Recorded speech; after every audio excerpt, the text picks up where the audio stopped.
Hey everyone! Tonight we're plunging headfirst into a world where beauty wasn't just a little uncomfortable. It was downright terrifying. Imagine the Middle Ages.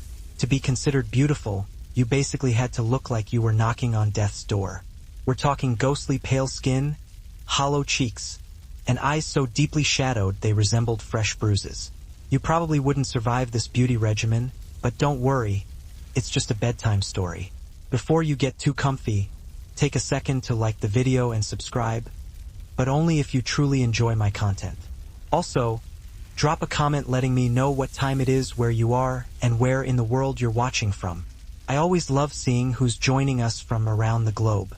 Now, dim those lights, maybe turn on a fan for a little background white noise, and let's gently drift into tonight's creepy journey together. Picture this. You're in a cold, stone chamber, dimly lit by flickering candlelight. The air smells faintly of beeswax and aged wool. You're sitting before a distorted bronze mirror, trying desperately to perfect your look. But what exactly is perfection in the 14th century? First off, if your skin has even the slightest hint of color, you're already behind the curve.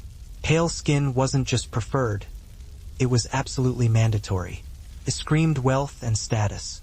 If you were tanned, it meant you toiled outdoors like a common peasant. Gasp, how vulgar. But simply being pale wasn't enough. You needed translucent skin so thin that the blue veins showed through along your forehead and chest. That sickly, almost cadaverous appearance? That was peak hot. So, how did people achieve this look? Mostly through a terrifying combination of bloodletting and staying indoors like a medieval vampire. You might smear on a thick paste of vinegar, crushed pearls, and actual lead to bleach your complexion. Yep, real lead. But the physical evidence, where it exists, corseted bones, letters, manuscripts, suggests that many women lived these expectations day after day. There were also class divisions, of course. Peasant women couldn't afford to fast, nor would anyone expect them to. They needed energy to survive their lives. Field work, childbirth, constant labor. But the higher up the social ladder you climbed, the more your plate had to stay empty. The irony: the rich had access to food and were praised for pretending they didn't want it. And just to drive it home, here's a weird little fact. Some women would chew food and then discreetly spit it into napkins to avoid digestion. That's right, predigestion food rejection, a casual, court-approved eating disorder centuries before anyone had a name for it. So now here you are again. It's dinner time in your candlelit hall. Your lord is eating roast pheasant. The smell so rich it makes your stomach twist. You sip watered wine and pretend to be indifferent. Your gown is tight across your ribs. You haven't eaten a full meal in days, but everyone praises your lightness and your grace. You feel dizzy, and someone leans over and says, "You look radiant tonight." You manage a faint smile. You're starving, but that's the point. You've stopped eating, you've erased your eyebrows, and you've shrunk your mouth into a delicate, well-mannered smirk. But you're not quite finished, because now it's time to talk about the final and arguably most unachievable layer of medieval beauty: purity. Not just physical purity, but the big one, the one that loomed over every girl from the moment she could walk in a straight line: virginity. And not the real-life kind either. We're talking about a fantasy version of chastity spun together with threads of religious dogma, courtly love poetry, and a hefty dose of wishful thinking. This concoction defined the ideal of the virgin in the Middle Ages. Here's the translation, rewritten with a touch of interpretive expansion. The illusion of perfect health and virtue was everything. Later, as you strolled through the halls, someone might remark, "Your skin is like ivory." You'd smile, pushing aside any thoughts of teeth falling out by 35, or the inexplicable aches that might plague your bones. Tonight, you were radiant, primed to project an image of someone too delicate for this harsh world. This ideal wasn't just about appearing unwell. It hinted at a deeper fragility. A woman perceived as physically weak was often assumed to be emotionally sensitive, artistically gifted, and spiritually enlightened. Men penned poems about their lovers, comparing them to fading roses, melting snow, or ethereal, ghostly maidens. You weren't meant to seem entirely of this world, but rather as if you were barely tolerating its existence. Now, for the truly eerie part. The allure of this sickly beauty blurred the lines between life and death. It wasn't unusual for women to be likened to corpses in love poems. She lay still as marble, one poet wrote. Her breath so light it stirred not the air. Romantic, right? Also a little terrifying. But this was precisely the desired effect. You didn't just want to appear passive. You wanted to seem perishable. A prime example of this can be found in the court of Burgundy, where pale skin and sorrowful expressions became a competitive sport. Ladies would feign fainting spells during church services, swoon dramatically at dances, and recover just in time to offer a faint, trembling smile. One noblewoman even claimed to have subsisted solely on rose water for an entire week before a royal banquet, all to achieve a bloodless and divine complexion. She barely ate, hardly moved, and made a monumental impression. Scholars still debate whether this was conscious performance or genuine illness. After all, medieval Europe teemed with disease, and balanced nutrition was a rarity. Never mind if your lips were silent, delicate, and perhaps just the right shade of forbidden berry. You've mastered the face, the body, the posture, the scent, but none of it matters unless people understand the message you're sending. In the medieval world, beauty wasn't merely about aesthetics. It was a walking resume, a moral judgment, and a declaration of class and character. Tonight, we're peeling back the gilded layers to examine the deeper and far more perilous equation that governed medieval life. Beauty equals wealth, which equals virtue. It sounds absurd now, but in a society where God, gold, and gossip reigned supreme, your appearance did more than attract suitors. It revealed the supposed state of your soul. Smooth skin indicated cleanliness, both physical and spiritual. A pale complexion meant you didn't toil in the sun like a peasant. You were preserved, refined, closer to heaven. Perfect posture, symmetrical features, white hands, and dainty feet. All were signs that you were born into the right kind of family, and therefore, presumably, born good. This wasn't just cultural fluff. It was doctrine. Medieval theologians and philosophers penned treatises asserting that beauty was evidence of divine favor. If you possessed beauty, it was because God had deliberately fashioned you that way as a sign to the world that you were morally beautiful. The reverse was also confidently assumed. Flaws of the body reflected flaws of the soul. Now, imagine what this implied for anyone who deviated from the mold. A crooked nose might brand you as devious. A birthmark could signify a curse. Excessive hair might warrant scrutiny for demonic influence. Even scars from accidents or illnesses weren't viewed neutrally. They were interpreted as warnings. People believed that the body revealed the truth of the inner self, a terrifying standard to live under. And let's not forget the role of money in this mess. So now, let's place you in this moment. You've aged out of innocence, and now you're aging out of visibility.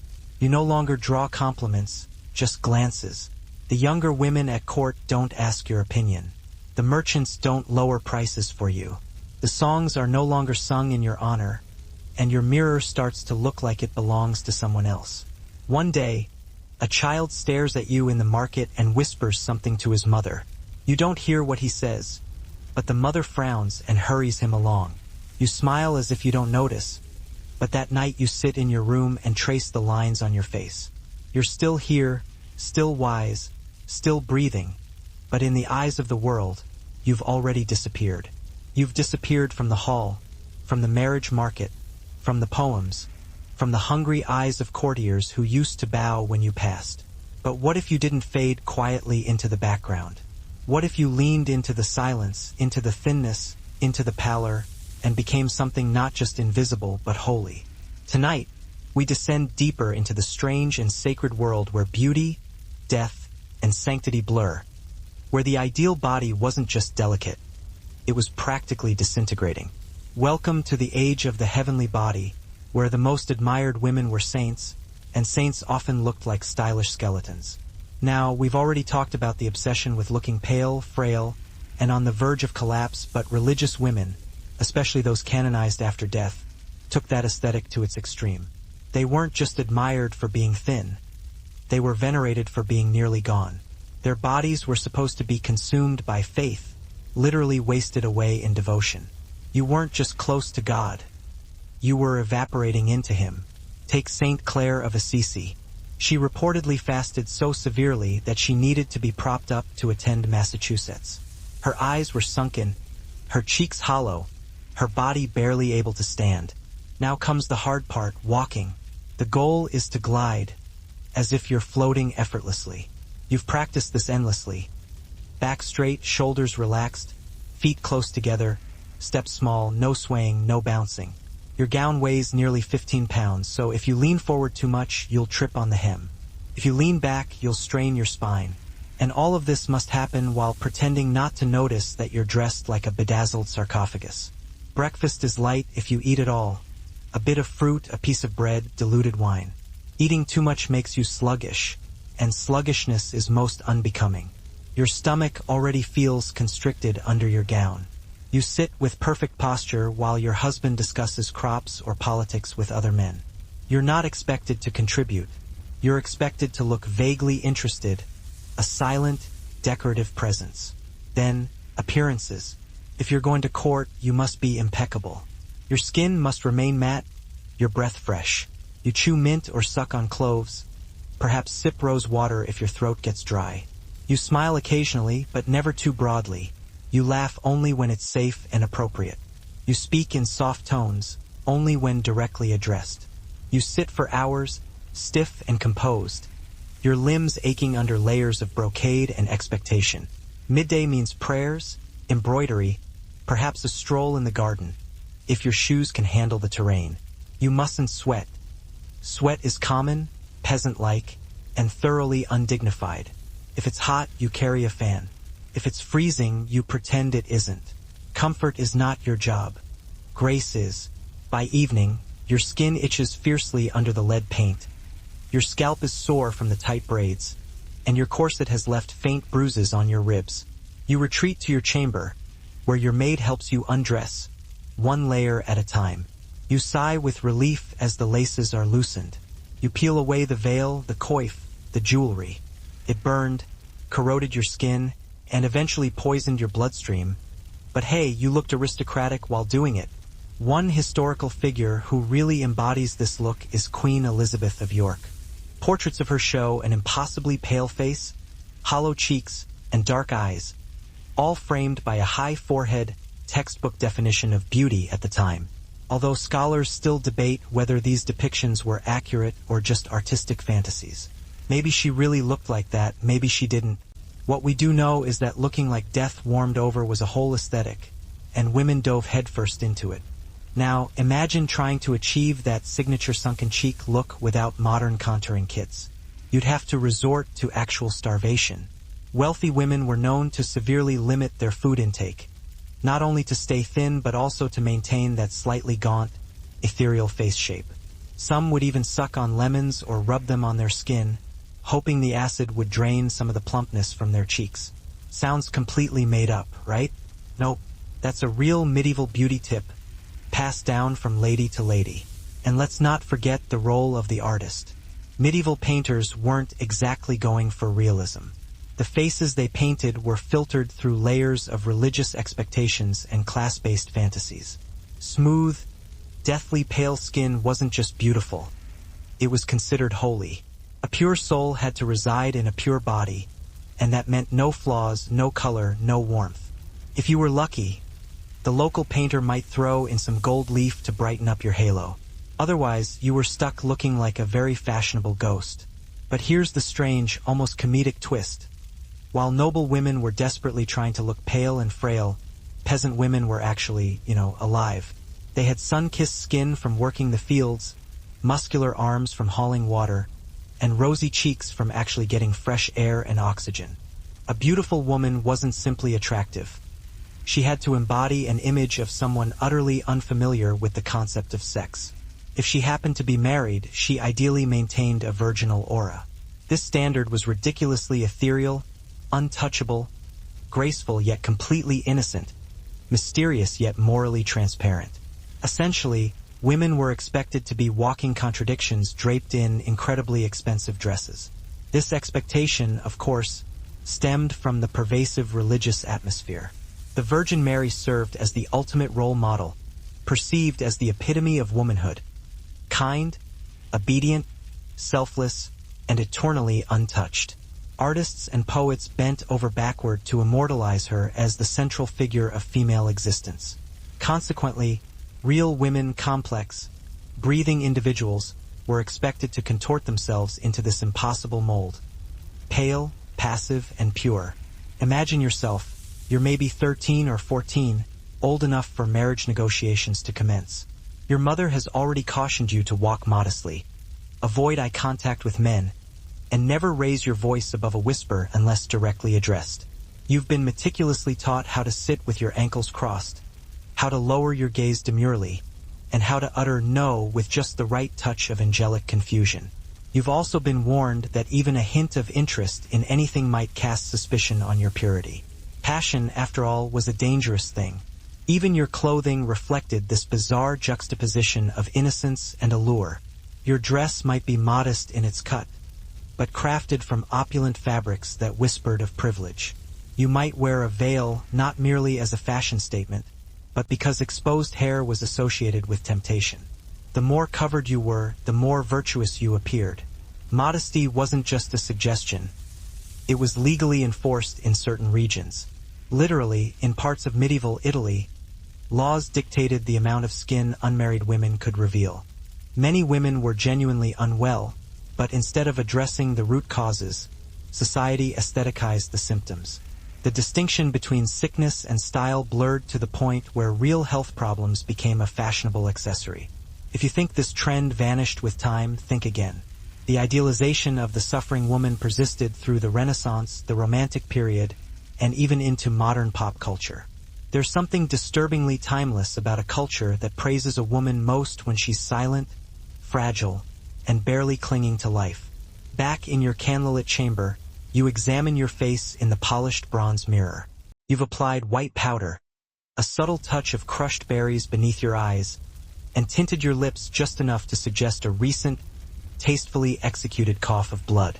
You recline on your velvet daybed, draping an arm theatrically across your forehead. Later, in the great hall, someone leans in and whispers, "You look so delicate tonight, almost like you're not really here." You smile faintly.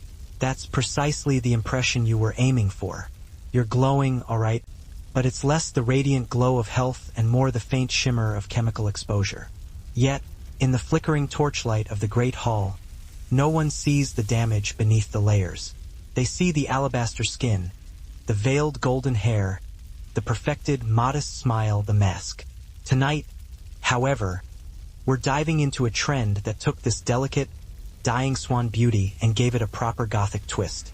For a while, looking sick wasn't just fashionable. It was practically divine. Welcome to the age of the sickly look, when everyone aspired to appear one fainting spell away from sainthood. This wasn't an isolated aesthetic. It permeated every painting, poem, and whispered rumor at court. Naturally, the ideal medieval beauty, like most things in history, was expensive. The lotions, the powders, the gowns, the delicate veils, none of it came cheap. Peasant women couldn't afford saffron hair rinses or imported perfumes. They couldn't even afford mirrors, much less the time to sit before them. Thus, the ability to be beautiful became exclusive, a symbol of status as potent as a coat of arms. Even physical traits were linked to wealth. Thinness was often celebrated because it indicated you didn't perform manual labor in the fields. Fragility suggested you were cared for, kept indoors, and sheltered. Long fingers demonstrated you never had to grip a shovel. Smooth hands signaled you didn't sew, wash, or knead bread. The farther removed you were from labor, the more angelic your body became in the public imagination. Now, you might be wondering, did people really buy into this nonsense? Oh yes, it was deeply ingrained in the medieval worldview. Artists depicted noble women with flawless faces and elongated proportions because that's what people believed virtue looked like. Poets waxed rhapsodic about their lady's alabaster brow or her slender ankles, not merely to declare her pretty, but to affirm that she was good. Her outward beauty confirmed her inner worth. One particularly illustrative case comes from the court of Eleanor of Aquitaine. Her ladies-in-waiting were chosen not just for their noble bloodlines, but for their virtues, a polite way of saying they were young, thin, pale, and composed. Court documents described their beauty with the same reverence usually reserved for holy relics. Their poise, their elegance, their symmetry, all were signals that they were not only suitable companions, but moral exemplars. Now, here's where it takes a dark turn. This worldview didn't merely reward the beautiful. It punished those who couldn't perform beauty. But in art, she's portrayed as radiant, glowing, elevated. The physical toll of her fasting becomes its own kind of luminous beauty. She's not ill. She's transfigured. There's a term scholars use for this phenomenon: anorexia mirabilis, miraculous lack of appetite. In today's terms, we'd call it an eating disorder wrapped in sanctimony, but in the Middle Ages, it was divine. Women who abstained from food were admired for their self-control, their detachment from the sinful flesh. It didn't matter that they were dying. In fact, it mattered more if they were. The thinner, the holier. And this ideal didn't stay locked in monasteries. It leaked out into the broader culture. Noble women who modeled themselves on these saintly figures would mimic There's a peculiar account from 15th century France of a noble woman who insisted her maid stretch her face every morning using silk threads tied behind her ears. It didn't work, of course, but for a brief hour before gravity pulled everything back into its rightful place, she could convince herself she was still the belle of the court. That illusion was everything. And let's not forget the wigs. While not as popular in the medieval period as they would later become, some older women wore padded hairpieces or dyed their hair with increasingly desperate recipes of onion skins, ash, crushed insects, whatever could bring a little life back to strands that had gone white with time or tension. But here's the cruel twist.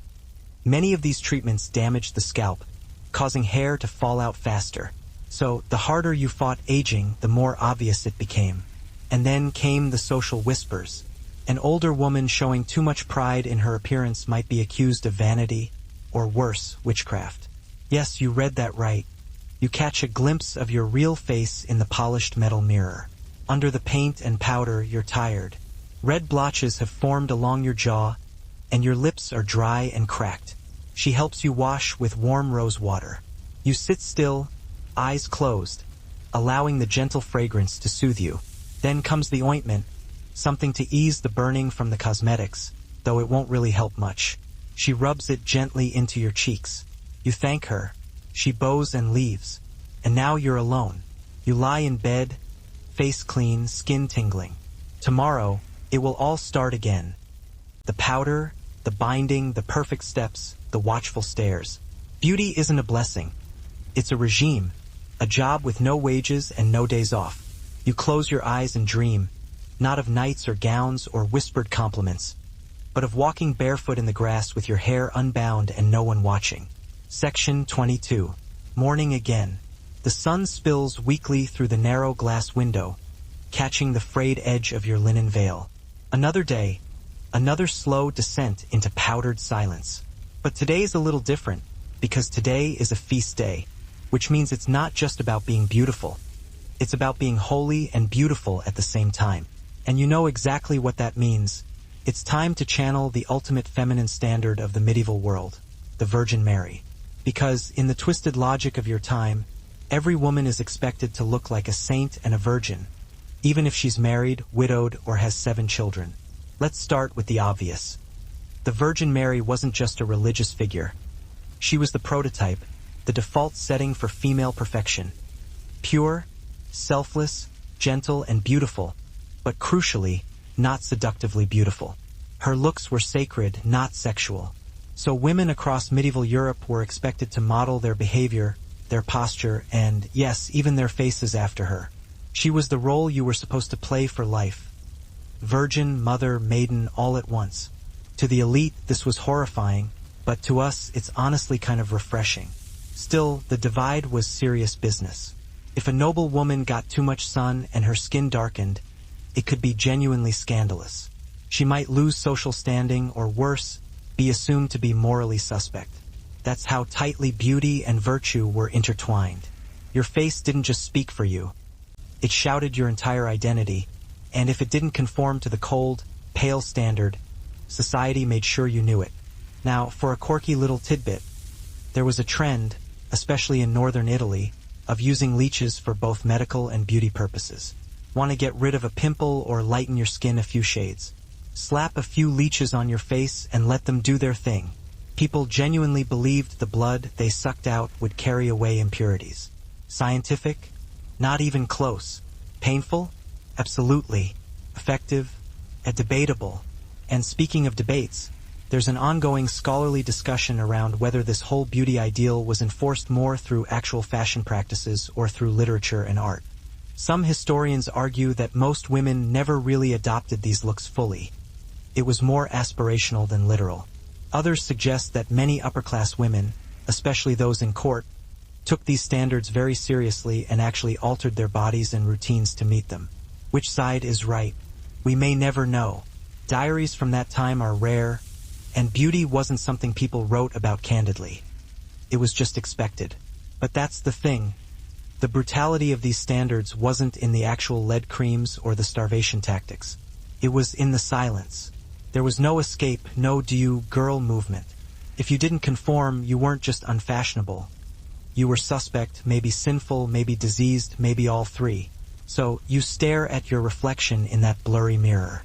Your skin stings from the vinegar. Your cheeks ache from being hollowed by fasting. Yes, there were purity police. There's the captivating tale of Agnes of Rome, a 12-year-old girl canonized for her unwavering refusal to marry and her protection of her chastity unto death. Her legend became a popular story, a lesson in devotion and moral superiority for young women. In art, she's often depicted with a lamb, a symbol of innocence, and a face so devoid of expression you'd think she'd been mildly sedated. Apparently, this was the vibe everyone was supposed to emulate. Pure, passive, and silent. And here's the kicker. Even your physical features were expected to mirror your purity. A small, delicate, and modest nose. Large eyes, as long as they didn't sparkle with too much curiosity. A high, smooth forehead, because nothing screams virgin like an enormous blank canvas above your brows. Medieval writers described beautiful women with skin whiter than milk, hair like threads of gold, and voices so soft they wouldn't disturb a bird. That last one sounds poetic until you realize it basically meant you shouldn't speak above a whisper, ever. But let's delve into hair for a moment. In medieval symbolism, hair was a loaded gun. Loose hair on a woman was associated with seduction, danger, and a lack of control. This is why brides wore their hair down only on their wedding day, symbolizing both virginity and transition. Afterward, it was covered or braided tightly, because leaving it loose would be akin to walking around with a neon sign flashing, "Potential Temptress." The rules were unspoken but rigid. You didn't want to be mistaken for a loose woman, because the consequences were brutal. Speaking of which, the stakes for falling short of this ideal weren't merely social. They were physical. A woman suspected of sexual impurity could be shamed, disinherited, exiled, even killed. It didn't take much. A rumor, a jealous suitor, an unfortunately timed encounter in a garden. The noble family's daughters were political currency. Women were lauded for looking pale to the point of translucence, with hollow cheeks, dark shadows under their eyes, and even a slight bluish tint to their lips. These were beauty hallmarks. It wasn't about radiance, but fragility. The goal was to appear physically delicate and emotionally subdued, as if the weight of the world, or perhaps just your own corset, was simply too much to bear. The connection between beauty and sickness wasn't new. In medieval Christian thought, suffering held redemptive value. Saints were considered beautiful in their affliction. Women who endured pain with grace were perceived as spiritually elevated. So, when you looked as though you might swoon at any moment, it wasn't cause for alarm. It was cause for admiration. People assumed you were closer to God, more refined and better bred. It wasn't just a spiritual flex. There was a fashionable side to it, too. The ideal courtly woman possessed slender wrists and ankles, pale fingers, a swan-like neck, and a spine that suggested she spent most of her day reclining dramatically on a cushioned bench. If you had a cough, even better. A touch of consumptive glow gave your cheeks a gentle flush and your lips a tragic hue. You resembled the heroine of a doomed romance. a medieval prequel to the Victorian era's tuberculosis chic. Let's delve into fashion for a moment. The gowns of this era were perfectly crafted to exaggerate the fragile silhouette. Long, draping sleeves and tight bodices made your arms appear narrower and your waist smaller. Gowns were often cinched just under the bust, creating the illusion of height and delicacy. If your head seemed a little too heavy for your body, that was ideal. You weren't supposed to look strong. You were supposed to look ornamental. Of course, you couldn't rely on clothing alone to achieve the sickly chic look. Makeup helped, especially lead-based powders that rendered your skin unnaturally white and powdery. Ugly or disfigured women were often presumed to be wicked, think witches, old crones, or temptresses in disguise. If you weren't beautiful, people didn't just pity you, they feared you. You were unnatural, dangerous, possibly unholy. There's even a recorded incident in 13th century Spain where a noblewoman accused her rival of witchcraft after she developed a facial rash. The logic: a good woman would never be so afflicted. The accused was later acquitted, but the damage was done. Her social standing crumbled, not because of what she did, but because of how she looked. And men weren't immune either, though the rules were slightly different. A handsome knight was considered more trustworthy, more heroic. A misshapen one was potentially a trickster or a traitor. This wasn't just aesthetics. It was a moral system enforced through cheekbones and clear skin. Of course, not everyone agreed with this madness. Skeptics like Christine de Pizan, one of the first female authors to make a name for herself in Europe, openly challenged the link between beauty and virtue. She argued that women should be judged by their actions, not their appearances. Radical, right? She didn't win the war, but her words planted seeds that would bloom centuries later. Even today, scholars debate how much people actually believed in this beauty equals goodness nonsense.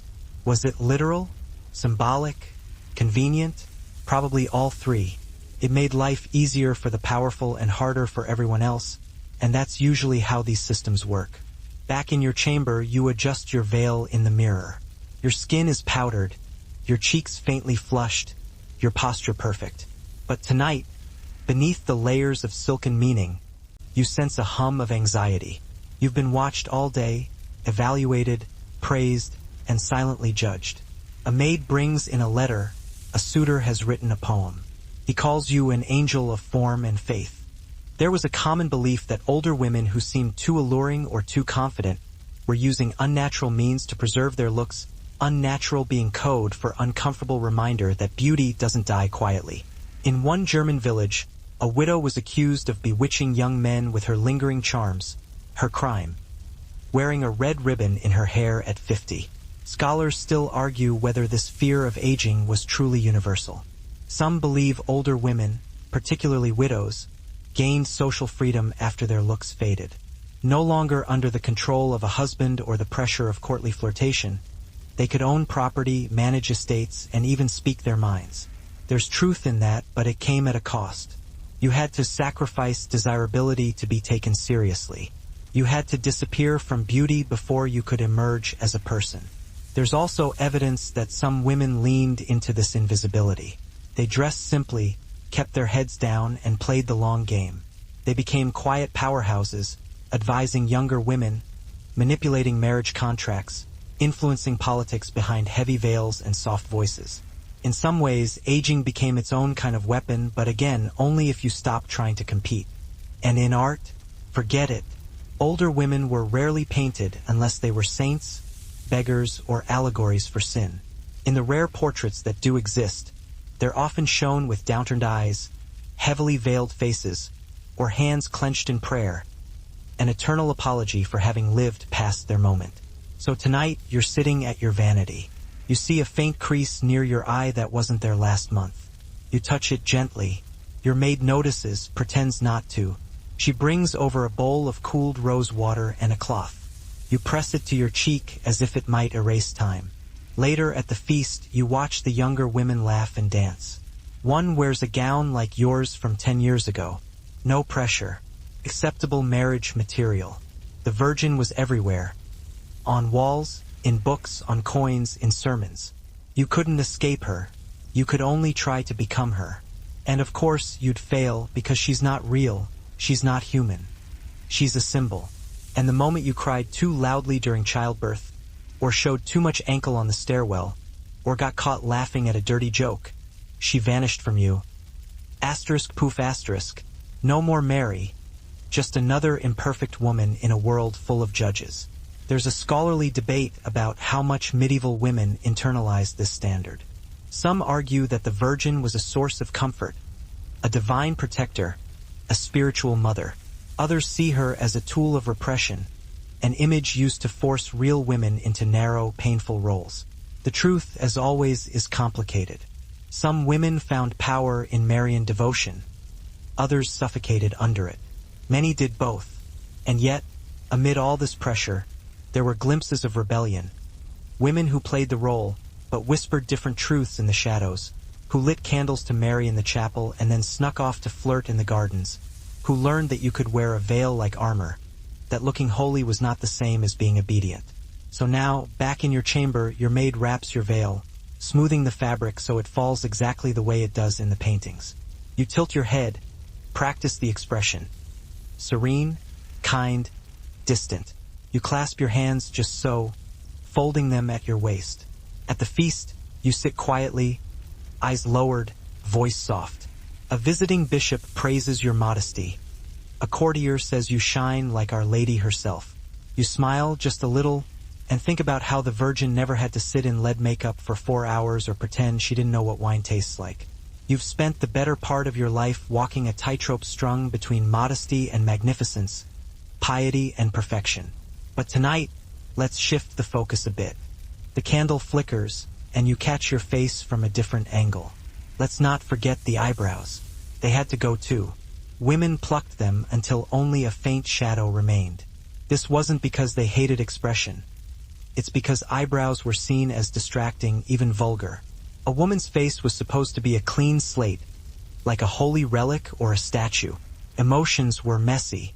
Emotions made you human, and being human was kind of frowned upon. And here's a weird one. Some women didn't just stop at hair removal. They actually dyed their scalp and the remaining fringe of hair around their forehead to make their skin look even whiter by contrast. Imagine applying a layer of white chalk or powdered bone dust just above your eyebrows so the whole face glowed with unnatural paleness. It wasn't flattering, it wasn't realistic, it was expected. Of course, none of this was painless. Infection was common. The tools were primitive, the hygiene questionable, and any slip of the hand could mean an open wound or raw skin. And don't even think about taking a break from this routine. Let your hairline creep forward even a little, and the whispers start. Is she getting lazy? Has she lost her virtue? Maybe she's poor? Maybe worse? Now, not everyone bought into this madness. In some corners of medieval Europe, especially rural areas, women gave this trend a hard pass. They had more pressing concerns, like not freezing to death or dying in childbirth. But among the nobility in courts from Paris to London, this was the standard. Beauty wasn't just visual, it was a social contract. Break it, and you risk losing your marriage prospects, your reputation, even your inheritance. Historians still argue about just how widespread this forehead obsession was. Some say it was limited to fashion-obsessed courts. Others believe it trickled down into middle-class households, where women imitated the elite out of aspiration or desperation. If a girl's virginity came into question, it could shatter entire marriage alliances. So yes, the pressure was real, and yes, it was constant. There's a curious scholarly debate about whether these purity standards genuinely affected women's day-to-day lives, or if they were simply idealized projections from male-dominated literature and religious doctrine. On one hand, poetry from the era overflows with references to untouched maidens and flawless beauties. On the other, real women sometimes found ways to manipulate the system. Some leveraged their virgin reputations as bargaining chips. Others faked virginity with herbs and clever storytelling. A few even went full holy maiden and joined convents to escape the whole marriage mess entirely. A quirky historical tidbit. In some regions, midwives were trained to restore virginity through minor surgeries or herbal treatments, basically the medieval version of a hymenoplasty. It wasn't common, but it happened. Reputation was everything, and people would go to extraordinary lengths to protect it. And yet, despite all these impossible expectations, Women still laughed, gossiped, flirted, even loved. They wrote poems, traded secrets, and carved out moments of rebellion. They did so behind veils, under layers of fabric, and always with one eye over their shoulder, because in the medieval world, being seen as impure wasn't just a gossip risk. It could destroy your life. So here you are, sitting in the garden under the careful gaze of your chaperone. You speak softly, hands folded, eyes lowered. You're 13, but you already know the script by heart. You must be beautiful, yes, but not too much. Innocent, but not naive. Seen, but not heard. You hear a giggle from behind the hedge, some other girl, less careful than you maybe, whispering with a page boy. You tense, not because you're jealous, but because you know how quickly that kind of thing becomes a story. And in this world, a single story can become your legacy. Some women went even further, using berries or beetroot to subtly darken the under-eye area. That's right, they deliberately created the illusion of eye bags. Anything that made you appear more tragic, more romantic, was fair game. One particularly dramatic beauty trick involved gently pressing a cold spoon under the eyes to encourage slight swelling and bruising. The result was a soft, puffy under-eye shadow that whispered, "I haven't slept in days, and I've been weeping about my lover who died in the Crusades." Combine that with a fluttering fan and a strategically placed lace handkerchief, and you'd mastered the look. Thin enough to appear holy, pale enough to seem freshly embalmed, and perfumed to the point of distraction. But just in case you thought this whole beauty circus was limited to women, allow me to direct your weary eyes to the young men of the medieval courts. No, they didn't get a free pass. Sure, they weren't bleaching their scalps with goat pee or smearing mercury under their eyes.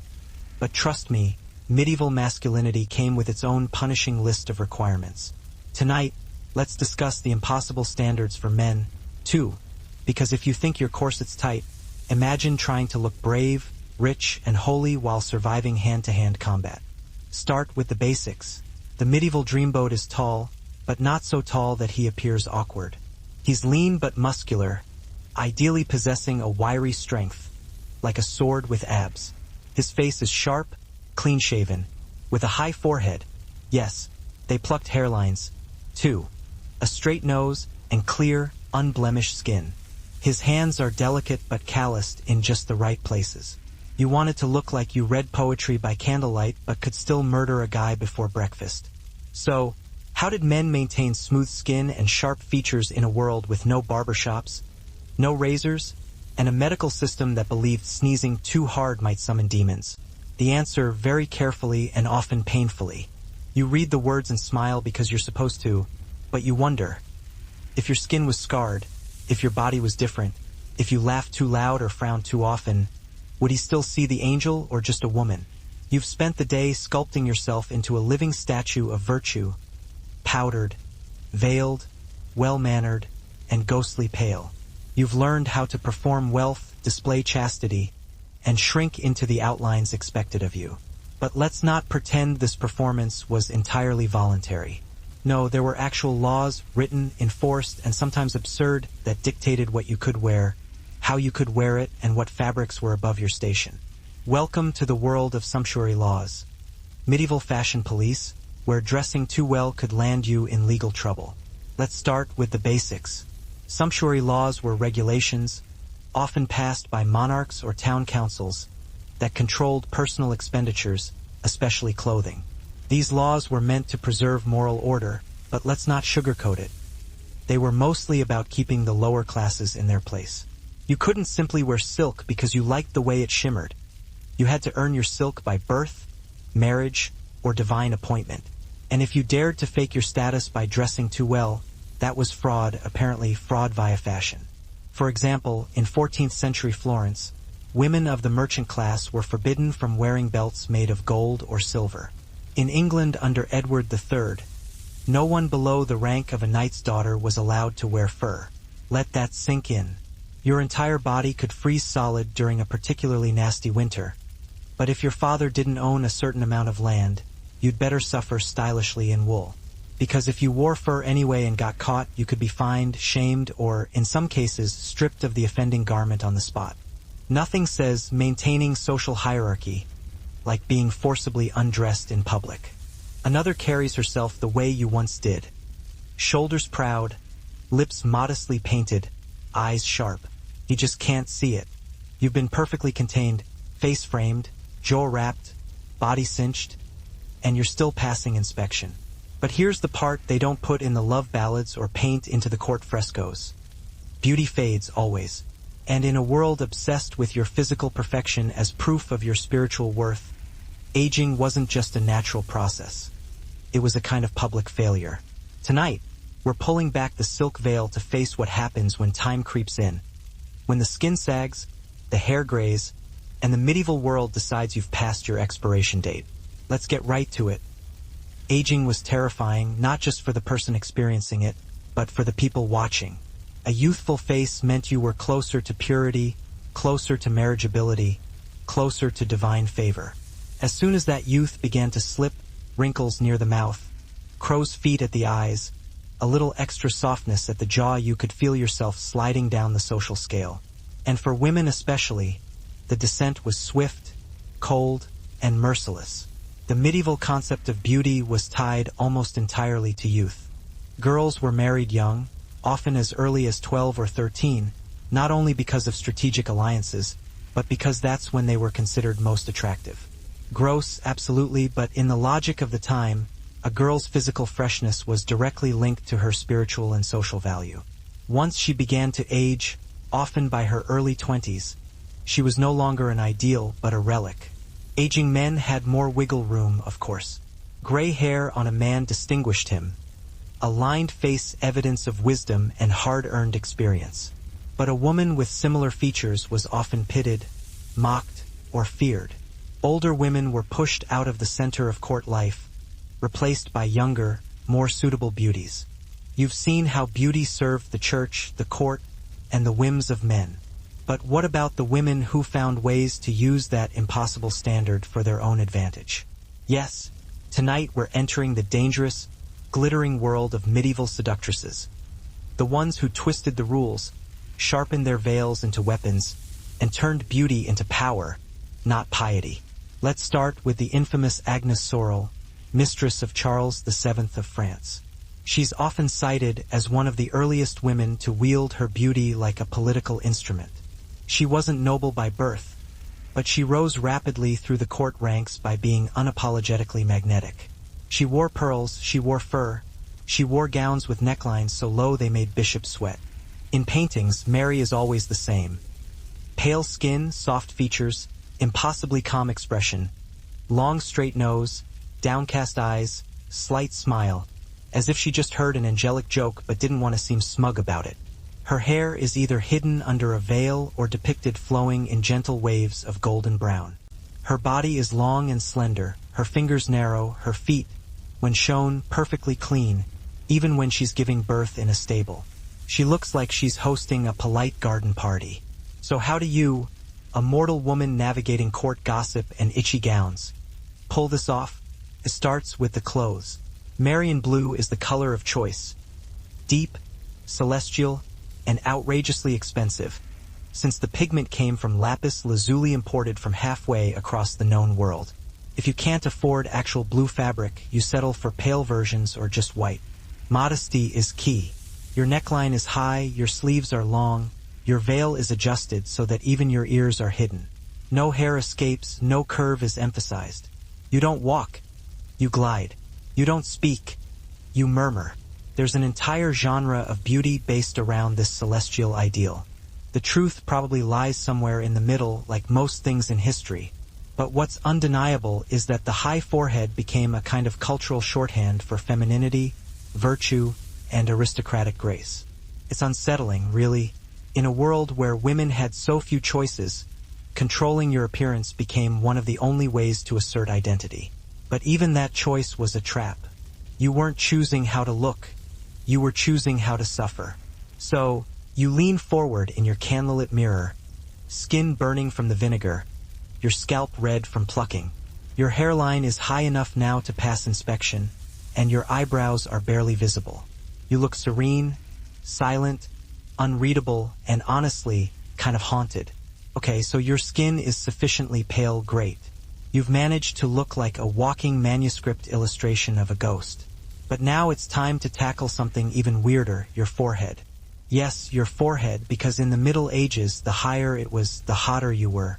And if you think today's contouring routines are extreme, get ready, because now you're plucking back your hairline, literally with tweezers, one hair at a time. This isn't a joke. The ideal medieval woman had a forehead that stretched halfway to her scalp. It was seen as a sign of intelligence, nobility, and spiritual purity. And to get that look, women plucked, shaved, or even rubbed their skin raw with walnut oil or bandages soaked in vinegar to make the hair fall out. Eyebrows gone, baby hairs exiled. Sometimes they'd even shave the top of their head back an inch or two just to push that hairline even further. Think of it as the original five-head, and it was gold. The idea behind this forehead fetish is still debated by historians. Was it rooted in actual beauty ideals, or did it stem from religious iconography? Many depictions of the Virgin Mary showed her with a high, smooth forehead. No surprise considering the church controlled most of art and culture. So you've nailed the holy trifecta: pale, quiet, and virginal. But something's missing: your hair. Your literal crown isn't just dangling there by accident. No, in the medieval world, your hair color could make or break your entire existence. And if you were truly aiming for elite beauty status, only one color would do: blonde. Not honey blonde, not brassy yellow, we're talking luminous, sun-kissed strands of spun gold, preferably glowing like a holy halo under candlelight. And if you weren't born with it, too bad. You'd just have to fake it, even if it meant burning your scalp with homemade bleach.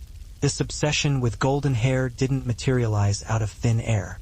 In medieval Europe, blonde was shorthand for purity, youth, and heavenly grace. Artists painted angels and saints with flowing blonde locks, even if they were depicting women from regions where blonde hair wasn't exactly genetically common. The symbolism ran deep.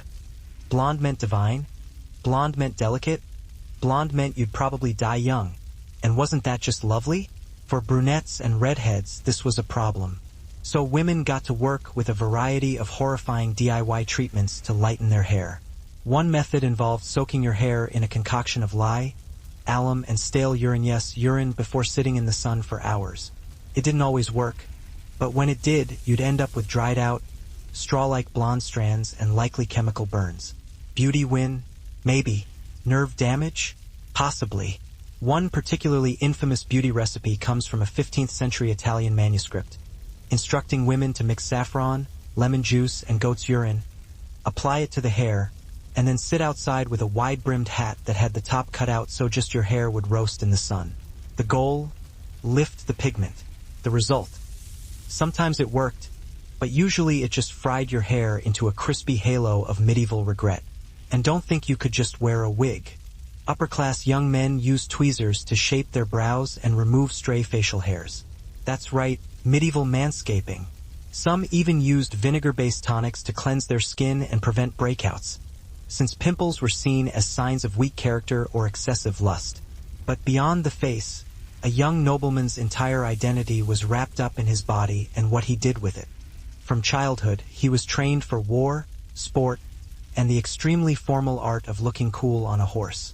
This wasn't about health or fitness as we understand it today. It was about image. Knights and squires were judged by how they carried themselves in armor, how gracefully they moved during a dance, and how well they recited romantic poetry to a lady without tripping over their own tights. And yes, tights were very much a thing. In fact, men's fashion during the later Middle Ages was just as tight, restrictive, and oddly revealing as anything women wore. Men wore hose that outlined their legs and buttocks in excruciating detail. Codpieces became so exaggerated in some courts that laws were eventually passed to tone them down. A well-dressed man might spend just as long as his female counterpart getting ready, smoothing down his hair, adjusting his doublet, and selecting his colors. Appearance was everything, and failure to look the part could ruin your chances of success at court. One real historical figure who both embodied and defied these rules was Edward of Woodstock, better known as the Black Prince. He was the medieval poster boy for knightly perfection. Skilled in battle, handsome, rich, well-dressed, and tragically doomed.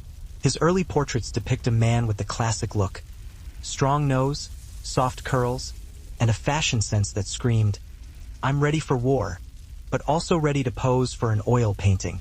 Later, illness ravaged him, and by the time he died young, he had transformed into precisely the kind of tragic male beauty medieval society adored: noble, broken, and unreachable. Then there were the color restrictions. Certain dyes, like Tyrian purple or saffron yellow, were so expensive and symbolic that only the elite could wear them. Blue, associated with the Virgin Mary, was often reserved for nobility or clergy. Red was trickier. Rich, dark reds were considered regal, while bright reds were sometimes linked to sin or sensuality. So, a woman wearing a crimson gown might be seen as either powerful or scandalous, sometimes both, depending on who was doing the judging. It wasn't just about what you wore, it was about how much of it you wore. Layering was a big deal in medieval fashion, and the more layers you had, the more affluent you appeared. But too many layers, too much embroidery, too many jeweled accessories, that could be seen as vanity or worse, arrogance. And vanity, as we all know, was a fast track to eternal damnation. There was always that balancing act. Display enough beauty to seem virtuous, but not so much that you looked proud. God forbid anyone thought you enjoyed looking nice.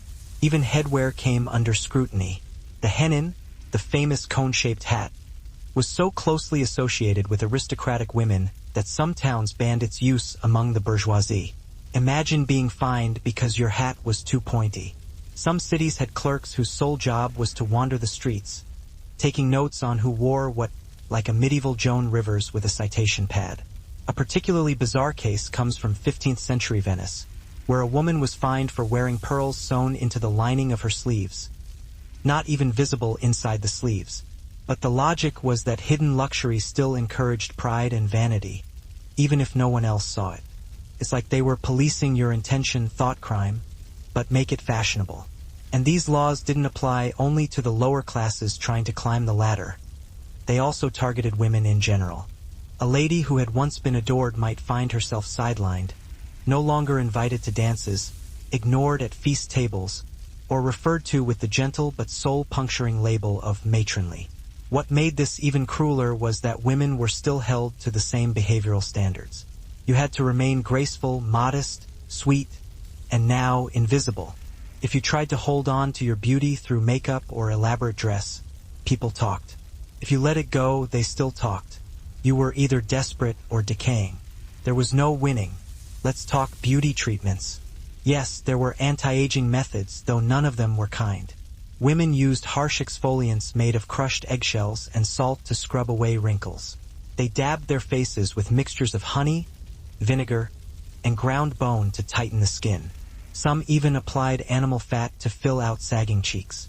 Nothing like waking up in the dark, cold center of a stone castle and slathering yourself in goose grease just to pretend you're still 20.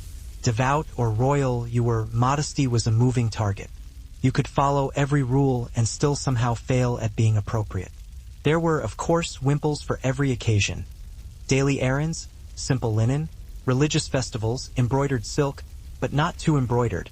Mourning, black or dark gray. Weddings, starched white, often with a crown-shaped coif to symbolize purity. And no matter the type, the message was always the same. Your head belonged to society now. Your hair, your neck, your breath, all tucked under a socially acceptable shroud. It wasn't just cloth. It was ideology. If a woman wore her wimple improperly or didn't wear one at all, it was seen as a statement, an insult, a rebellion. She might be accused of vanity, arrogance, or even witchcraft. In one case from 14th century Ghent, a widow who stopped wearing her wimple after her husband's death was publicly shamed and ordered to confess her sin of pride. Her real crime? Showing the curve of her throat. In religious poetry and devotional songs, the Virgin is described in ways that echo courtly love poems. Only instead of stirring lust, she's meant to stir awe. Her cheeks are as fair as lilies, her voice like pure spring water, her body without fault or stain. These phrases aren't just religious, they're aspirational. Girls are taught to imitate them, not just to be good but to look good in the specific way holiness demands. And here's where it gets tricky. The Virgin Mary is often depicted with her child Jesus, so she's a mother, but also a virgin. So while you're expected to marry and bear children, you're also expected to somehow maintain the look and vibe of a woman untouched by sin, desire, or time. You must be maternal, nurturing, serene, and sexually invisible. Congratulations, you are now a paradox in a headdress. One historical example that encapsulates this bizarre standard is Isabella of Castile, a famously devout queen. She modeled her public image heavily after the Virgin. She wore modest gowns in Marian colors, kept her hair tightly veiled, and was praised for her untouched beauty even after multiple pregnancies. In portraits, she was always composed, pale, perfect.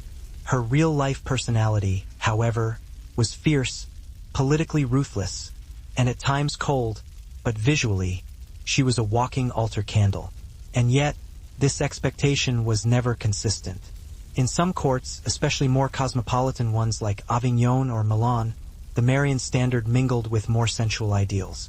A woman might look serene and pure on the outside while wearing undergarments embroidered with verses of courtly desire. Hypocrisy? Maybe. Strategy? Definitely. Women learned to wear holiness like a second veil, useful, beautiful, suffocating. Let's not pretend this was purely about faith. The Marian image was also a tool of control. The Church used it to promote obedience, chastity, and quiet suffering. Husbands invoked it when comparing their wives to impossible ideals. So, women were expected to model themselves quite literally after the divine. A smooth, expressionless brow symbolized a calm, controlled nature. You weren't supposed to look emotional, you were supposed to look serene. Now imagine the daily maintenance. You sit by the hearth in the dim light of early morning, tweezers in hand, yanking out strands of hair while trying not to cry. Because if you cry, your skin gets puffy, and then you'll have to smear crushed rose petals under your eyes to reduce swelling. Beauty in this world is a job, and you don't get days off. There's a wonderfully strange case from medieval France involving a noble woman named Isabeau of Bavaria. According to legend, and maybe some dramatized accounts, she plucked her hairline so aggressively that it permanently damaged the follicles on her scalp. For years afterward, she wore elaborate headdresses to hide the irregular patches. These headpieces got so big and heavy that they eventually caused neck problems. And no, they didn't have chiropractors back then, just prayer. Speaking of headgear, the high forehead wasn't working alone. It came packaged with elaborate wimples, hennons, and snoods, all of which helped frame and emphasize the forehead. The hennon, that cone-shaped princess hat you've seen in fairy tales, was often worn tilted back so the forehead was front and center. Bonus points if your forehead was visibly veiny. That meant your skin was thin and delicate, like parchment, and everyone loved parchment. What's particularly funny, and kind of awful, is that even if you didn't have the right kind of forehead, you still had to pretend. Portrait artists would draw your face elongated and your brow exaggerated whether you liked it or not. In fact, some modern historians now suspect that many of those ideal proportions in medieval portraits weren't real at all. They were edited the way Instagram filters smooth out your features today. The more things change, right? Wigs were rare and seen as theatrical or deceptive, plus extremely hot and itchy under layers of wimples and veils. Some women used thin veils dyed with golden hues to give the illusion of blonde hair peeking through, but it was no substitute for the real thing. You wanted the shine, the shimmer, the approval of everyone from your priest to your suitor. And if it cost you your scalp, so be it. A historical example. Let's talk about Lucrezia Borgia. While she lived slightly post-medieval, in the early Renaissance, her golden hair was so famous that it was sent as a diplomatic gift. Literally, strands of her hair were preserved in jewelry and letters as tokens of power and allure. Whether it was her natural color or achieved through early bleach jobs is up for debate, but the point is clear. Golden hair meant influence. It turned women into legends, or at least well-married nobles. Of course, this aesthetic ideal excluded whole populations. Dark-haired women, especially those from Southern Europe or the Middle East, were often portrayed as seductive, dangerous, or morally ambiguous. In medieval poetry, a dark-haired temptress usually spelled trouble for the hero, while the golden-haired maiden was the one he'd take home to his castle. The racial and cultural undertones here are undeniable. blonde wasn't just beautiful. It was seen as better. Now here's where it gets interesting. While the church pushed for modesty and chastity, the romantic literature of the time, courtly love tales, troubadour poetry, fueled the obsession with blonde hair even more. In these stories, the perfect lady was always golden-haired, gentle, and mysteriously sad. Men fell to their knees for her, sang ballads under her window, or died in duels defending her honor. Blonde hair became the symbol not just of holiness, but of high drama. So naturally, women copied the ideal even if they knew it was fiction, even if they knew it was dangerous. But the pressure on men wasn't just aesthetic. It was deeply moral and deeply performative. You had to be brave, yes, but not too emotional. Devout, but not boring. Courteous, but ready to fight to the death at a moment's notice. Every glance, every bow, every word spoken at court had to walk a tightrope of masculinity so narrow it made women's standards look almost flexible by comparison. And, of course, there were consequences. Men who couldn't meet these expectations were mocked, dismissed, or worse, accused of being effeminate. In some medieval courts, a man who dressed too elaborately or spoke too softly risked being labeled unmanly. A vague but dangerous insult that could threaten your social standing in a society that prized hierarchy and conformity. Not fitting the mold was risky business. There's even a fringe theory, still debated by historians, that the rise of courtly love poetry was as much about controlling men as it was about romanticizing women. These poems painted male lovers as gentle, suffering, noble souls who worshipped their lady from afar. Sounds sweet, until you realize it created an impossible role model. Real men were expected to act like fictional ones, chasing unattainable women while suppressing all the very human messiness underneath. You couldn't just be in love. You had to perform love like it was an art form and a test of character. Quirky side note.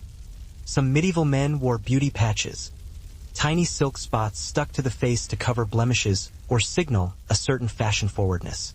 Yes, they stole that one from the ladies. A patch on the cheek might say, "I'm flirtatious." A patch near the eye, "I'm dangerous but poetic." And somewhere, some knight in full plate armor was carefully placing a silk sticker on his nose and praying it didn't fall off during the joust. Of course, not every man had the luxury to worry about aesthetics. Peasant men were too busy trying not to starve. Authorities feared that if women were allowed to dress too lavishly, they might become unruly, seductive, or, worst of all, difficult to control. So, laws were passed specifically to limit what women could wear on feast days, at weddings, or during public festivals. Some towns even required widows to wear dull colors for the rest of their lives because, clearly, grief isn't official until it's color-coded. Now, there's a fringe theory among some historians that sumptuary laws weren't really enforced all that strictly, that they were more about sending messages than issuing punishments. In some cases, that's probably true. But in others, enforcement was very real and very public. Officials would patrol markets and churches, keeping an eye out for fashion infractions. Tailors could be fined for making clothes above their client's station. A dressmaker might be dragged into court just for adding too much lace. And let's talk about lace. Intricate, handmade, often imported lace was one of the clearest signs of wealth in a woman's wardrobe. But if you were caught wearing too much of it without the appropriate pedigree, you'd better have a convincing excuse. One London woman claimed she inherited her lace from a noble cousin. She was still fined, probably because no one believed a cousin would part with lace. But here's the contradiction that made such laws so exhausting. Everyone was still expected to look nice. You had to be fashionable, refined, elegant, but within limits. It was like being told to paint a masterpiece with half your colors banned and your brush under surveillance. Women were particularly vulnerable to this paradox. They were judged constantly by clerics, by men, by one another, yet denied access to the very tools that would help them succeed in those judgments. And underneath it all was fear. Fear that blurred class lines would cause chaos. Fear that beautiful women would lead men astray. And this wasn't just an upper-class thing. Even working-class women wore simpler versions of the wimple, though usually just veils tied under the chin or wrapped loosely around the shoulders. These variations were more practical, but the expectation of coverage remained. In some parishes, public prayers even included thanks that women knew their place beneath the veil. Charming. Now here's the twist. Women still found ways to make it their own. Some used fine linen trimmed with lace or dyed pale blue as a nod to the Virgin Mary. Others experimented with folding styles, draping their veils to create flattering silhouettes or layering them for volume. And in court, women sometimes used semi-transparent fabrics to suggest purity, while still letting just a hint of their hairline peek through. In the right light, it could be both innocent and devastating. There's an ongoing scholarly debate about how much freedom women had to personalize these garments. Some say wimples were just another form of enforced silence. Cover your mouth, cover your neck, stay small. Others argue that women used them strategically, signaling status, emotion, or even flirtation through how they were worn. A loosened wimple could suggest sadness or vulnerability. A tightly wrapped one might announce piety or mourning. Or maybe just a bad hair day. The truth is probably somewhere in the middle. Medieval women lived under strict rules, but they were never passive participants. So tonight, you sit before your polished bronze mirror. Your maid brings over a freshly ironed wimple, the linen warm from the fire. She pins it carefully at your temples, tucks it beneath your chin, and adjusts the drape at your shoulders. You feel the fabric press softly against your jaw, secure, restrained, like someone else's hand is gently reminding you to stay quiet. Later, you pass through the hall, nodding politely, speaking softly, never lifting your gaze too high. Parents used it to mold their daughters into beings who might quietly control land, servants, and commerce without ever raising a voice. Beauty for them wasn't power.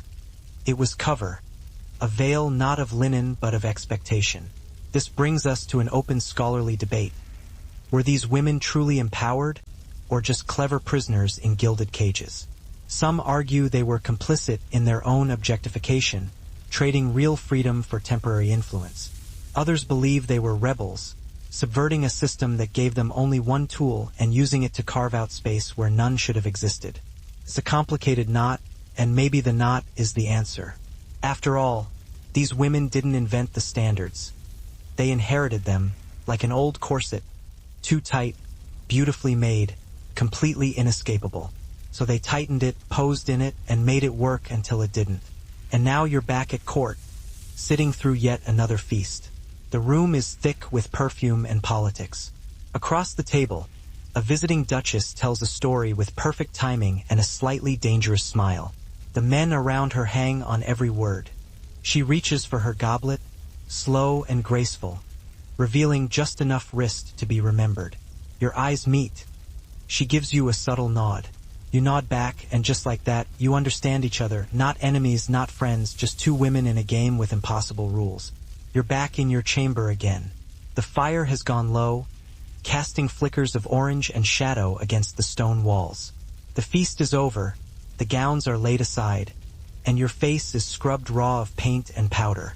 In the quiet hum that follows a day of display, you finally have space to think, not about how you look, but about how it all feels. And if you're honest, it's starting to feel like none of this was ever about you at all. Every rule, every ritual, every beauty standard you've ever twisted yourself into, it's like stepping into a gown sewn from other people's fantasies. And no one wanted to be that woman at court, the one with the pretty face and dragon breath. Now here's where it gets stranger. In some medieval courts, there was an unspoken code about when a woman could show her teeth. A smile was allowed, but only the faintest, tightest version, something Mona Lisa level. No open laughter. That would reveal too much. Plus, joy wasn't considered especially feminine. You were supposed to look ethereal, slightly sad, like you were waiting for your husband to return from war or for God to call you home. Anything more enthusiastic than that risked being seen as inappropriate. There's even a fringe theory among historians, definitely debated, that upper-class women were sometimes trained to suppress laughter. The idea being that joy made the face contort, which could reveal teeth, deepen smile lines, or ruin the delicate balance of their powdered skin. Whether this was a formal instruction or just a result of relentless social pressure, we may never know, but the concept of facial restraint was very real. Beauty wasn't just about how you looked. It was about how still you could remain. Let's pause and consider. Imagine being a teenager in this world. Your friends are all trying to figure out how to make their teeth smaller and less noticeable. No braces, no whitening strips, just prayers and pumice. If you were born with crooked or large teeth, tough luck. You might be laughed at, avoided, or quietly pitted. Some wealthier families even went so far as to remove visible molars to make their daughters' mouths look smaller. The pain, the risk of infection, worth it, apparently, for the chance of a good marriage. It wasn't all hopeless, though. Some medieval beauty manuals, rare ones tucked away in monastic libraries, offered gentle remedies for whitening teeth and freshening breath without completely destroying your mouth. One such manuscript recommends rubbing sage leaves on the teeth and drinking wine infused with mint. There's a documented case in 14th century England of a noble woman who went blind after accidentally getting bleach in her eyes during a hair lightening session. Her servants testified that she'd been trying to match the golden shade of a lady in a painting. Art imitating life or life imitating art with a side of permanent eye damage. But the consequences weren't always so visible. Repeated chemical treatments led to hair loss, infections, and open sores on the scalp. And let's not forget the smell. Many of these bleaching agents, especially urine-based ones, left women smelling like a farm animal in high summer. You'd walk into court looking like Aphrodite, but reeking like the stables. The things people did for beauty. And still, it wasn't just about hair color. It was about what that color represented. You weren't just bleaching your hair. You were bleaching your entire identity. You were aligning yourself with a mythic version of womanhood, one that was unattainable for most and deadly for some. Blonde was a shortcut to grace, to love, to heaven. And it wasn't fair, but then nothing about medieval beauty was. Historians still argue over how much pressure women actually felt to conform to these blonde ideals. Some scholars say it was mostly limited to elite courts and aristocratic circles, where women had both the time and the resources to ruin their hair for fashion. Others argue that the obsession trickled down into the merchant and middle classes, especially in cities like Venice and Florence, where visual culture was booming and appearance meant opportunity. There's even evidence that men played into this too, not with hair color, but by writing endless odes to sun-haired maidens and golden angels. The poetic imagery set the bar, and women were expected to meet it. Never mind genetics, never mind chemistry, just bleach, pray, and roast in the sun like a delicate glowing meatball. But in the elite world of castles and courts, looks were capital. A young man's prospects could rise or fall on the curve of his cheekbone or the shine of his boots. And once again, beauty wasn't just about attraction. It was about moral worth. A clean face meant a clean soul. A well-groomed knight was a godlier knight. And if you bled out on a battlefield looking hot, even better. So here you are. Let's say you're a young lord this time. You've bathed, shaved, plucked, oiled, and laced yourself into hose so tight you're walking like you've just dismounted a warhorse. Your hair is curled, your collar is stiff, and your sword is mostly for show. You head to the great hall, where ladies flutter fans and men pretend not to look exhausted. Someone claps you on the back and says, "Looking sharp today, like a painting come to life." You nod, smile slightly, say something poetic about the moon, then walk away, making sure your cloak billows behind you just right. Naturally, these clothes weren't breathable, so underneath all that finery you were sweating constantly. And since you couldn't take off your gown in public, you just marinated in your own exhaustion. Your waist ached, your back cramped, you fanned yourself while pretending not to suffer, because suffering was part of the look. You weren't supposed to be comfortable, you were supposed to look transcendent. Of course, there were exceptions. In private, noble women sometimes wore looser gowns, especially when pregnant or ill. But even then, the standards lingered. If guests came by unexpectedly, you'd better be ready to relace yourself and slap on a veil. Your body was a billboard, and every curve or wrinkle was up for interpretation. Now, here's a quirky little detail. Some young girls were introduced to lacing as early as age 12. It wasn't always tight at first, but over time, the laces got snugger, and the expectations grew heavier. Fear that too much fabric or too fine a trim would awaken some dark, anarchic impulse in the village square. Sumptuary laws weren't about modesty. They were about control. And like most systems of control, they punished the ambitious, the imaginative, the out of place. So now, let's imagine you standing before your wardrobe. A beautiful carved chest full of linens, velvets, and silks. You pick out a gown. It's elegant but modest. A little embroidery at the cuffs. A tasteful belt. You slip it on, smooth it down, and wonder, will anyone think this is too much? Too little? Too bold? Later, as you walk through the market square, a clerk gives you a glance, not a smile, not a scowl, just a look. A knight asks her to dance. She nods. They pass you on the way to the floor. He doesn't look at you. You lower your eyes. You smile faintly and let the crease deepen. By now, you've survived your youth, your first marriage, your slow fade into social invisibility. And you've done it with grace, powdered restraint, and only minimal eyebrow regrowth. But what happens when you're no longer just overlooked, but actively feared? Tonight, we're entering one of the darkest corners of medieval beauty culture. The fate of women deemed ugly, unwanted, or simply not in line with the day's soft-lit ideal. Because in a world where appearance equaled virtue, to look wrong was to risk being branded something worse than unpretty, unnatural. Let's start with the basics. If you were a woman in the Middle Ages, beauty wasn't just skin deep. It was proof of moral and spiritual correctness. To be beautiful was to be blessed. To be plain was to be pitied. And to be considered ugly, that often meant danger. You were othered, pushed to the margins. And if you lived long enough to outlast both youth and usefulness, you risked becoming society's scapegoat. Think less, she aged gracefully, and more, let's check her for signs of witchcraft. A man you've never met says, she has the face of a saint. You smile, small and serene, but you know he's wrong. You have the face of a woman.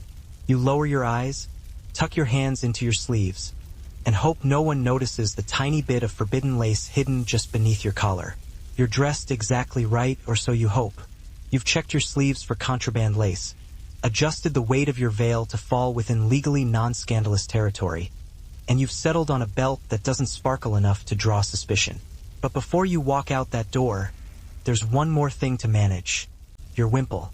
Yes, that oddly nun-like chin-hugging wrap that medieval women wore like a built-in apology. Tonight, we're looking at the trap of modesty, quite literally, the social cage that came stitched into the fabric of your headwear. The wimple wasn't just an accessory. It was a statement, a requirement, and in some cases, a sentence. It wrapped around the chin and neck, and sometimes under the jaw, fastened at the crown with pins or tucked beneath a linen coif. Think of it as a medieval hoodie made of rules and religious panic. Married women were expected, no, obligated, to wear one in public. And in some towns, unmarried women past a certain age had to wear them too, because visible neck skin could apparently end civilization. The logic behind the wimple was this: modesty must be visible.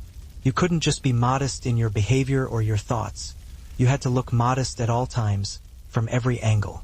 And that meant covering your hair, your ears, your neck, and your jawline. Bonus points if you looked slightly like you'd wandered out of a cloister mid-prayer.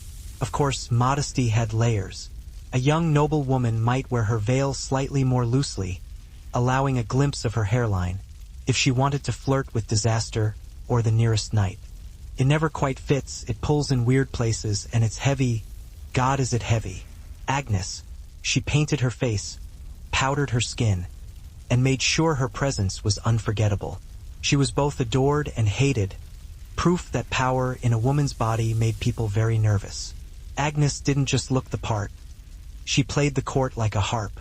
She used her access to the king to gain influence for her family, promote loyal allies, and secure herself a lifestyle so lavish chroniclers complained she wore the cost of a chapel on her sleeves.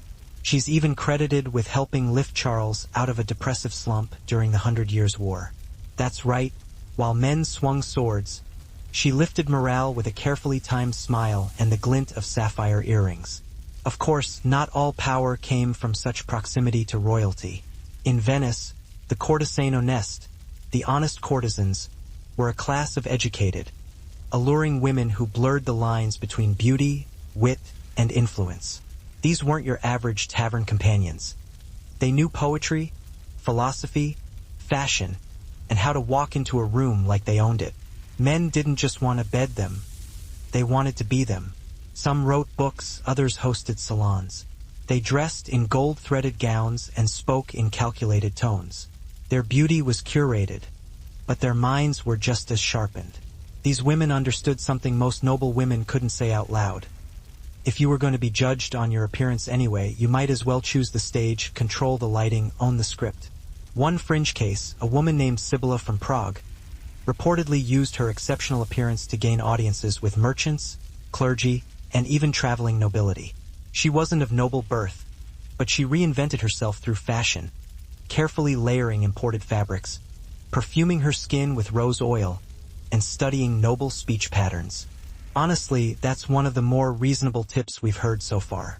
And yet, it's the quiet cruelty that lingers, the idea that you must silence your body to be seen as good.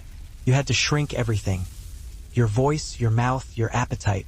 The smaller you appeared, literally and metaphorically, the more perfect you became. So here you are again, sitting in your chamber. You haven't smiled in hours. You chew fennel seeds between meals and scrape your teeth with crushed eggshells. You avoid laughing, even when something's funny, because beauty in this time isn't joy, it's discipline.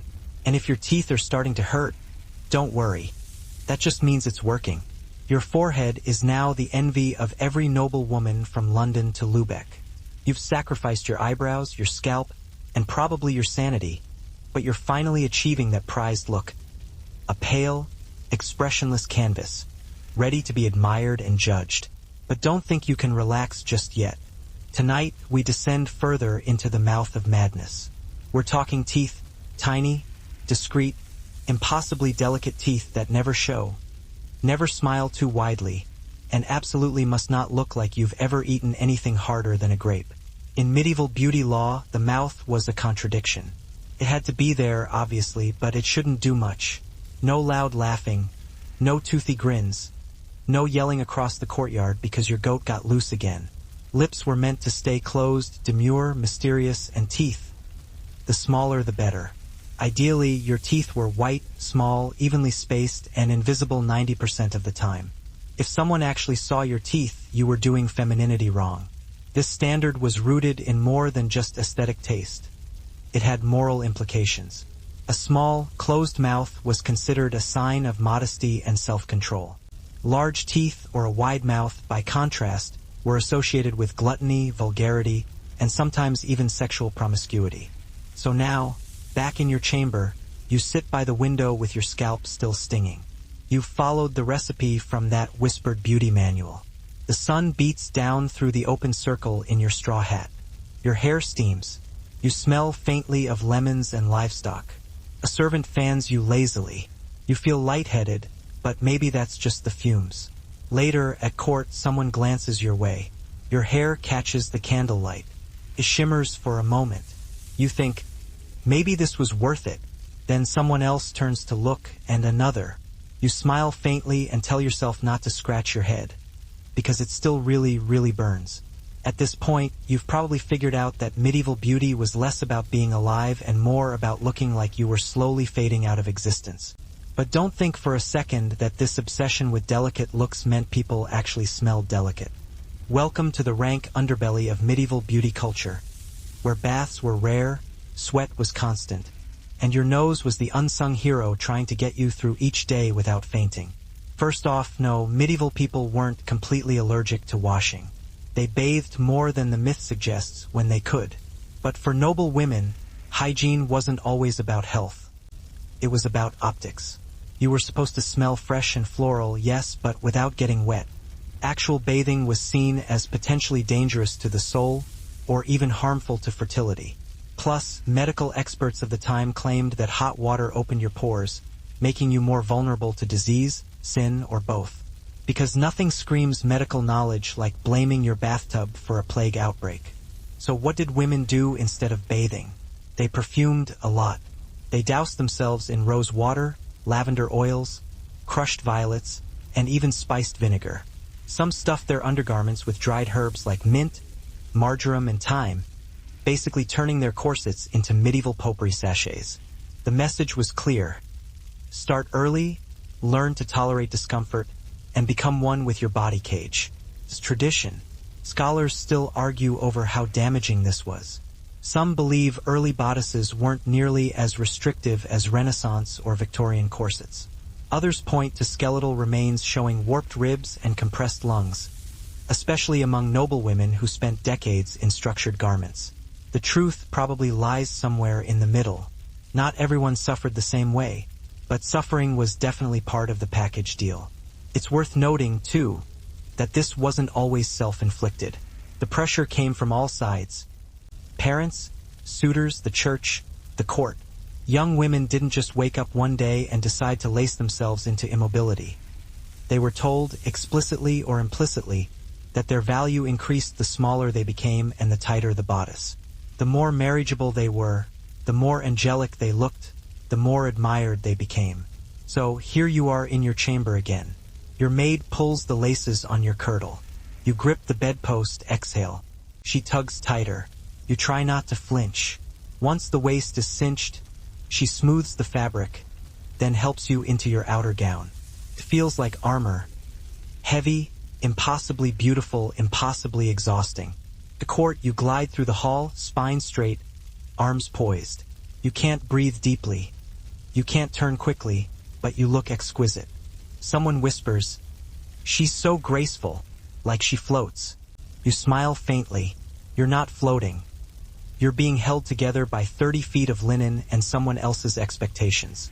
But the pressure on men wasn't just aesthetic. It was deeply moral and deeply performative. You had to be brave, yes, but not too emotional. Devout, but not boring. Courteous, but ready to fight to the death at a moment's notice. The stereotypes were sharp. A hooked nose, suspicious warts or moles, obvious marks of the devil. Wild hair, you might be consorting with demons. Any combination of these features could brand you a threat, especially if you were poor, widowed, or lived alone. Beauty ideals weren't just about aspiration. They were about boundaries. Step outside them and you became an easy target.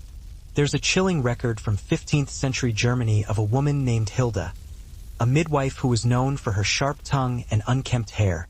After a local noblewoman's child died in childbirth, Hilda was blamed not because of her actions, but because of how she looked. Her unkind features, her sharp bones, her evil squint, all presented as evidence of guilt. She was accused of witchcraft, tortured, and eventually executed. The case never mentioned medical negligence, just her face. And that's the horror of it. Medieval society wasn't kind to women who didn't conform to beauty standards, but it was ruthless to those who actively defied them. An aging widow with a crooked spine might inspire whispers. A woman with facial scars from illness could be avoided in the market. A girl born with a birthmark might be warned that it was a devil's kiss before she could even spell her own name. It's not just that people feared ugliness. It's that they interpreted it. Everything was symbolic. The body was a canvas on which God supposedly painted the soul. So, if your features were asymmetrical, or you had a limp, or you weren't conventionally attractive, people assumed your inner life was equally twisted. You were angry, bitter, cursed. And women bore the brunt of this projection. There's even a 14th century treatise by a theologian who wrote that women who were unsightly should not speak in public, as their voices were as jarring as their faces. What a gem! But even this tiny rebellion could earn a stern rebuke, or worse, attract the kind of attention you'd never want. In sermons, priests regularly reminded women that Eve's uncovered head had led to the fall of man. No pressure, though, just don't forget your pins. Let's talk about where this started. The wimple was heavily influenced by Christian iconography, especially images of the Virgin Mary and female saints. These holy women were always shown with fully covered heads and necks, their faces framed in soft, cloth-like halos. Real-life women were expected to imitate this aesthetic as a form of daily devotion. And if that sounds smothering, it's because it was. Wearing a wimple could be hot, itchy, and impossible to manage on windy days. The linen would trap heat in summer and stiffen like parchment in winter. And don't even think about trying to run in one unless you wanted to end up tangled in your own sanctity. A historical note worth mentioning. Eleanor of Provence, queen consort of England in the 13th century, was known for her elaborate head coverings, including heavily starched wimples that looked almost architectural. She set trends across Europe, though some clergy grumbled that her accessories were too ornate for a godly woman, which just goes to show, no matter how oppressive the rules, there's always room for a little flair. And it wasn't just clothes that told the story. The images shaped medieval self-perception just as much as they shaped public taste. A quirky example. In a few surviving tapestries, women are shown applying makeup or fixing their hair, proof that even inside the illusion, there was an acknowledgement of the effort behind the fantasy. One shows a lady using a mirror while her maid stands by with a jar of rouge. Another features a noble woman discreetly removing her shoe, possibly to rest her aching feet. A small crack in the perfection, but a telling one. And so now you find yourself walking through your family's gallery. Rumor says she brokered trade deals in exchange for whispered flirtation and maintained a network of influence so vast one official wrote in a letter, "She speaks less than a lady but moves more than a bishop." This, of course, terrified people. Women weren't supposed to want power, especially not through beauty, which was assumed to be passive. To actively use it was seen as unnatural, manipulative, or predictably demonic, which is how a lot of these women ended up slandered in popular songs, condemned in sermons, or accused of sorcery. Agnes Sorel was rumored to have died from poison, possibly administered by jealous rivals. Many courtesans ended their lives in quiet poverty, exiled once their beauty faded. There's a bitter truth here. Even when women succeeded through beauty, the success was conditional, temporary. You could play the game, but you never owned the board. And the moment you stopped being desirable or obedient, you were erased. Just another cautionary tale in a monk's angry diary. But some women leaned into the art of performance not to seduce men, but to protect themselves. They weaponized beauty as camouflage. A noble woman with a reputation for grace could hide sharp intelligence behind fluttering lashes. A widow known for her quiet mourning. From the first time you were told to keep your voice low and your eyes lower. From the moment a priest compared your worth to a lily bloom. Perfect only until it isn't. You've been living inside a role someone else wrote. You were the maiden, then the wife, then the mother, then, if you lasted long enough, the widow, each stage with its own costume, its own script, and it all came with rules.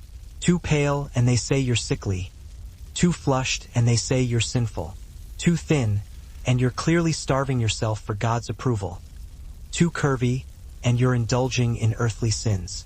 Women with big mouths were seen as loud, opinionated, or worst of all, unladylike. The goal was to seem like you barely existed, just a soft breeze of a person with delicate bone structure and no opinions. Fun times. There's a fascinating passage in a 14th century French romance where the male hero praises the heroine's beauty by saying her teeth are so fine and small, they would not break the skin of a grape. Romantic, right? Unless you're eating steak, then you're doomed. It's hard to chew nobly when your teeth are functionally ornamental. But medieval oral hygiene? Yeah, that was another nightmare altogether. They didn't exactly have Colgate. People used a mix of herbs, vinegar, salt, and even burnt rosemary ash to scrub their teeth, assuming they even bothered. Most commoners didn't. Among the elite, it was a little more common, but the focus was more on appearance than health. So, while you might rub your gums raw trying to whiten your teeth, the idea of actually preventing tooth decay, that wasn't the priority. Which leads us to one of the more ironic tragedies of the period. The women who tried the hardest to maintain their teeth often did the most damage. There are records of women using ground coral and brick dust to polish their enamel. Yes, brick dust. It looked good until their enamel was completely gone and their teeth began crumbling in their gums. The ultimate in medieval beauty. Small, pearly teeth that eventually rotted out of your skull, but at least you looked pious doing it. Then there was the matter of breath.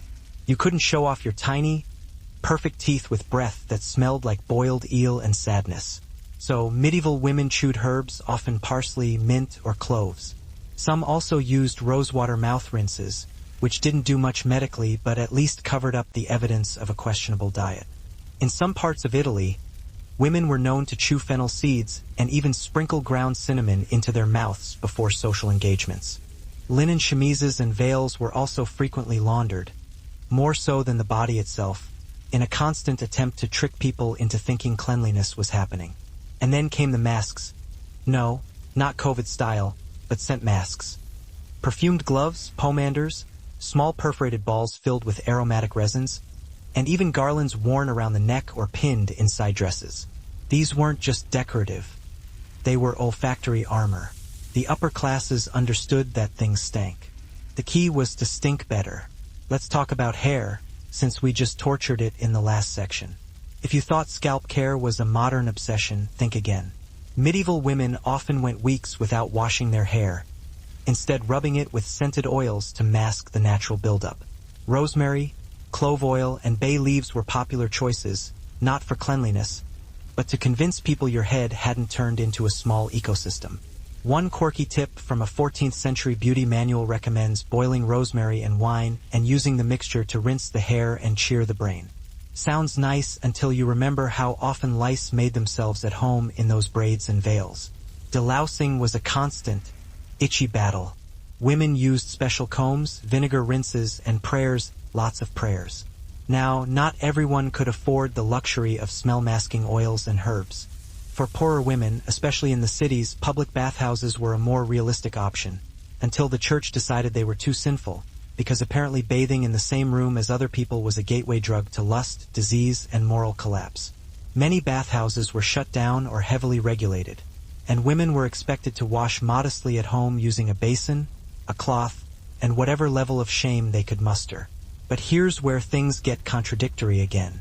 The same society that scolded women for washing too much also expected them to look and smell immaculate, not just passably clean, but spiritually fragrant. Every glance, every bow, every word spoken at court had to walk a tightrope of masculinity so narrow it made women's standards look almost flexible by comparison. And, of course, there were consequences. Men who couldn't meet these expectations were mocked, dismissed, or worse, accused of being effeminate. In some medieval courts, a man who dressed too elaborately or spoke too softly risked being labeled unmanly, a vague but dangerous insult that could threaten your social standing in a society that prized hierarchy and conformity. Not fitting the mold was risky business. There's even a fringe theory, still debated by historians, that the rise of courtly love poetry was as much about controlling men as it was about romanticizing women. These poems painted male lovers as gentle, suffering, noble souls who worshipped their lady from afar. Sounds sweet, until you realize it created an impossible role model. Real men were expected to act like fictional ones, chasing unattainable women while suppressing all the very human messiness underneath. You couldn't just be in love. You had to perform love like it was an art form and a test of character. Quirky side note. Some medieval men wore beauty patches, tiny silk spots stuck to the face to cover blemishes or signal a certain fashion forwardness. Yes, they stole that one from the ladies. A patch on the cheek might say, "I'm flirtatious." A patch near the eye, "I'm dangerous but poetic." And somewhere, some knight in full plate armor was carefully placing a silk sticker on his nose and praying it didn't fall off during the joust.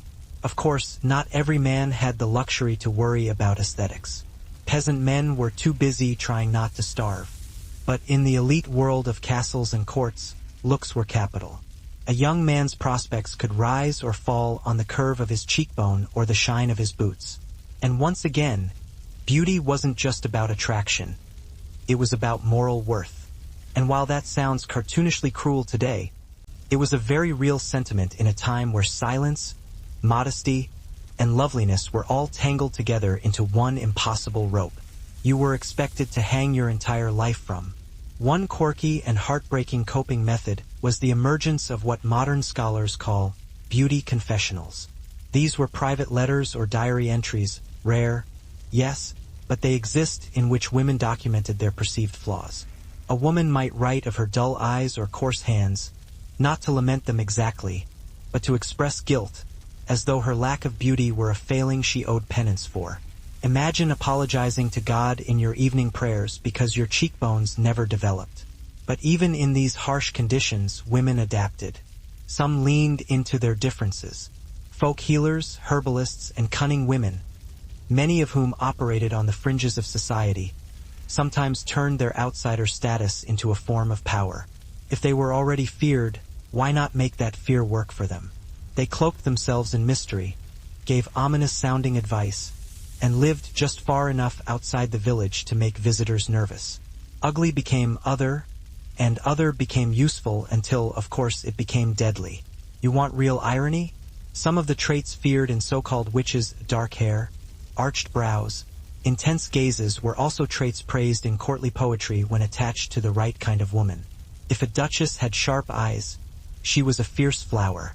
If a peasant widow had the same eyes, she was a serpent. Same features, different story. The difference was class, charm, and context. Medieval beauty was never just about aesthetics. It was about narrative control. The fear of ugliness extended beyond the physical. A woman who was loud, assertive, opinionated, someone who refused to shrink, was also considered ugly in spirit. She disrupted the delicate illusion that women were meant to be seen and barely heard. Painted eyes follow you down the corridor. You pass portraits of ancestors you've never met, each more flawless than the last. Gowns that seem to float, eyes that never blink. None of them look like you, but all of them tell you what you should be. You pause before one. Lady Eloise, your great-grandmother. Her face is still and pale, lips faintly curved in a smile that's probably just the artist's flourish. She looks perfect. She looks nothing like the stories you've heard about her temper. You reach up and touch your own face. Your skin is warm, your eyes are tired. You're very much alive, and somehow that feels like a rebellion. You've wandered through painted illusions and stitched up perfection, seen yourself reflected in 100 faces that were never truly yours. But tonight, we're dropping down from the clouds of courtly art and into something far more grounded. Literally, we're talking about feet. Yes, the humble, often hidden, occasionally fetishized medieval foot. Turns out, even down at your toes, beauty standards lurked. And while most people didn't go around showing off their bunions, that didn't stop society from dreaming up elaborate fantasies about what made a foot desirable or disgraceful. First, the basics. In medieval Europe, feet were supposed to be small, narrow, and elegant, basically impossible for anyone who actually used them for walking.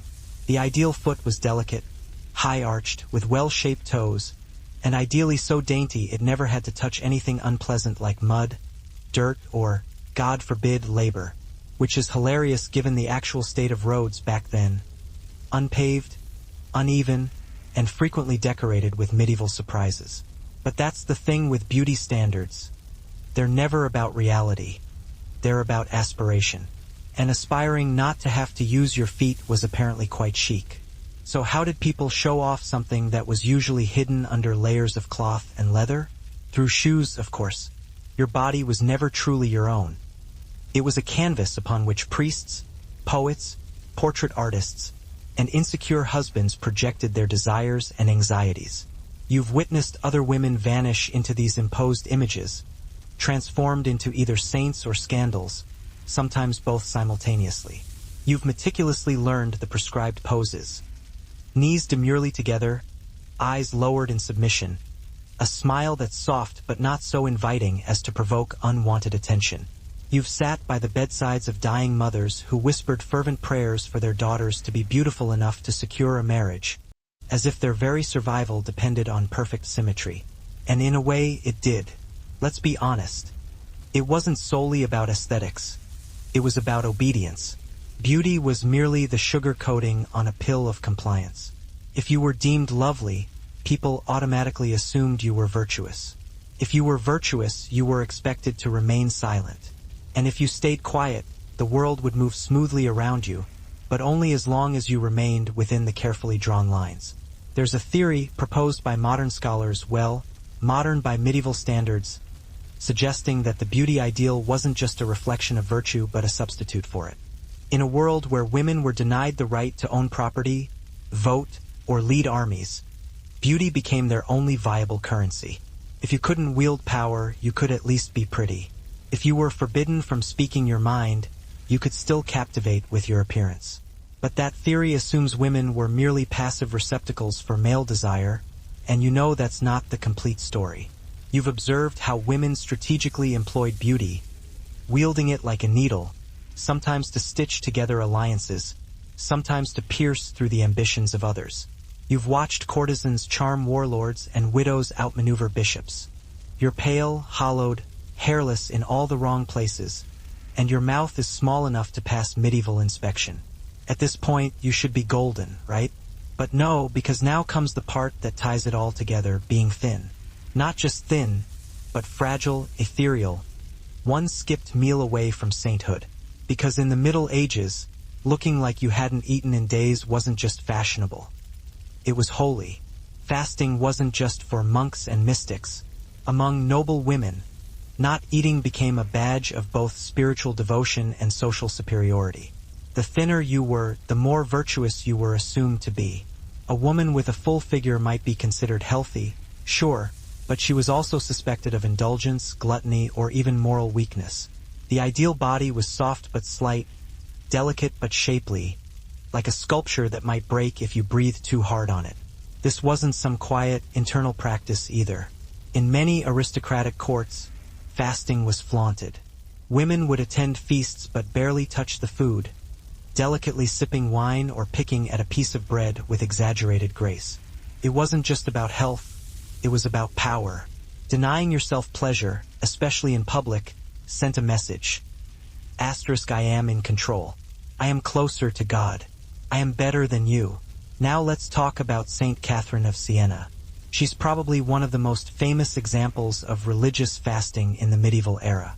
Catherine claimed to survive for years on nothing but the Eucharist, literally, a piece of communion bread. Some historians today believe she may have suffered from a condition now recognized as anorexia, though obviously no one called it that back then. Her starvation was interpreted as divine devotion. She was canonized, and her image, gaunt, sunken, glowing, became part of the beauty and spiritual ideal for women for centuries. And here's where it gets even murkier. Spiritual purity and physical appearance weren't just connected. They were indistinguishable. Writers of the time would describe their ideal women as smelling like lilies, honey, or spring rain, never sweat, never food, never, God forbid, reality. And of course, the pressure to smell right wasn't evenly distributed. Noble women were held to impossible standards. You were expected to sit through hours of court, layers of heavy clothing, stuffy rooms, and still somehow radiate the scent of divine approval. One wrong whiff and suddenly the gossip started. She's been riding too much, someone might whisper, or worse, she's not what she pretends to be. One historical figure worth mentioning here is Isolde of Brittany, the often overlooked foil to the famous Isolde in the Tristan legend. She was praised not just for her golden hair and pale skin, but for smelling like flowers, even after travel. Whether that was a poetic metaphor or just the result of an extreme perfume habit, we'll never know. But the idea stuck. The perfect woman didn't just look good. She smelled like a meadow in May. Of course, there's a scholarly debate around how seriously we should take all this. Some historians argue that medieval people were far more pragmatic than the surviving beauty manuals suggest, and maybe the pressure to stay fragrant wasn't quite so dramatic. Others point to court documents, letters, and poems that obsess over scent as evidence that, yes, this was a big deal. And when you consider how rare bathing was, it starts to make sense. In a world full of natural funk, smelling even slightly better than average could be a social power move. There's even an awkward fringe theory that certain religious relics, like the bodies of saints that supposedly smelled sweet after death, were exaggerated to support this scent-based beauty obsession. If even dead holy women were supposed to smell like roses, what hope did a sweaty, sun-drenched noble woman have? So it's morning again. You're standing near the hearth, rubbing lavender-scented oil on your wrists. A clean face meant a clean soul. A well-groomed night was a godlier night. And if you bled out on a battlefield looking hot, even better. So here you are. Let's say you're a young lord this time. You've bathed, shaved, plucked, oiled, and laced yourself into hose so tight you're walking like you've just dismounted a warhorse. Your hair is curled, your collar is stiff, and your sword is mostly for show. You head to the great hall, where ladies flutter fans and men pretend not to look exhausted. Someone claps you on the back and says, "Looking sharp today, like a painting come to life." You nod, smile slightly, say something poetic about the moon, then walk away, making sure your cloak billows behind you just right. Whether she actually did anything scandalous, her mouth alone could suggest things the church would rather not discuss. In polite company, there's even a record of a noblewoman in France whose marriage negotiations fell through after a rival court sent a portrait exaggerating her lip size. The message was clear. She was too sensual, too proud, too dangerous to be a wife. She ended up joining a convent. Her mouth apparently spoke louder than her actual words ever could. And then there was the matter of smiling. As we mentioned earlier, too much smiling was frowned upon, pun intended. A closed mouth was ideal, with slightly upturned corners perfect. A visible grin was suspicious. A full laugh scandalous. Open laughter, especially with teeth, made a woman seem less mysterious, less controlled. And remember, mystery was currency. Too much emotion, especially joy, was read as immodest, even unfeminine. Your lips were supposed to hover between silence and suggestion, never fully committing to either. But not all lip-related messaging was visual. Some women, particularly in the French and Italian courts, wore scented balms that made the lips subtly aromatic. And if she did it past the age of 25, she was labeled bitter, dangerous, unnatural, in other words, witchbait. Even the church piled on. Female saints were often described as beautiful beyond compare, while sinful women were portrayed as either seductively radiant or grotesquely hideous. There was no in-between.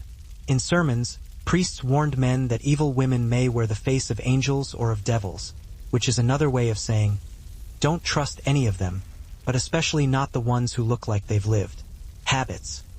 Cutting down their meals, sleeping on uncomfortable beds, refusing comfort in favor of spiritual elegance.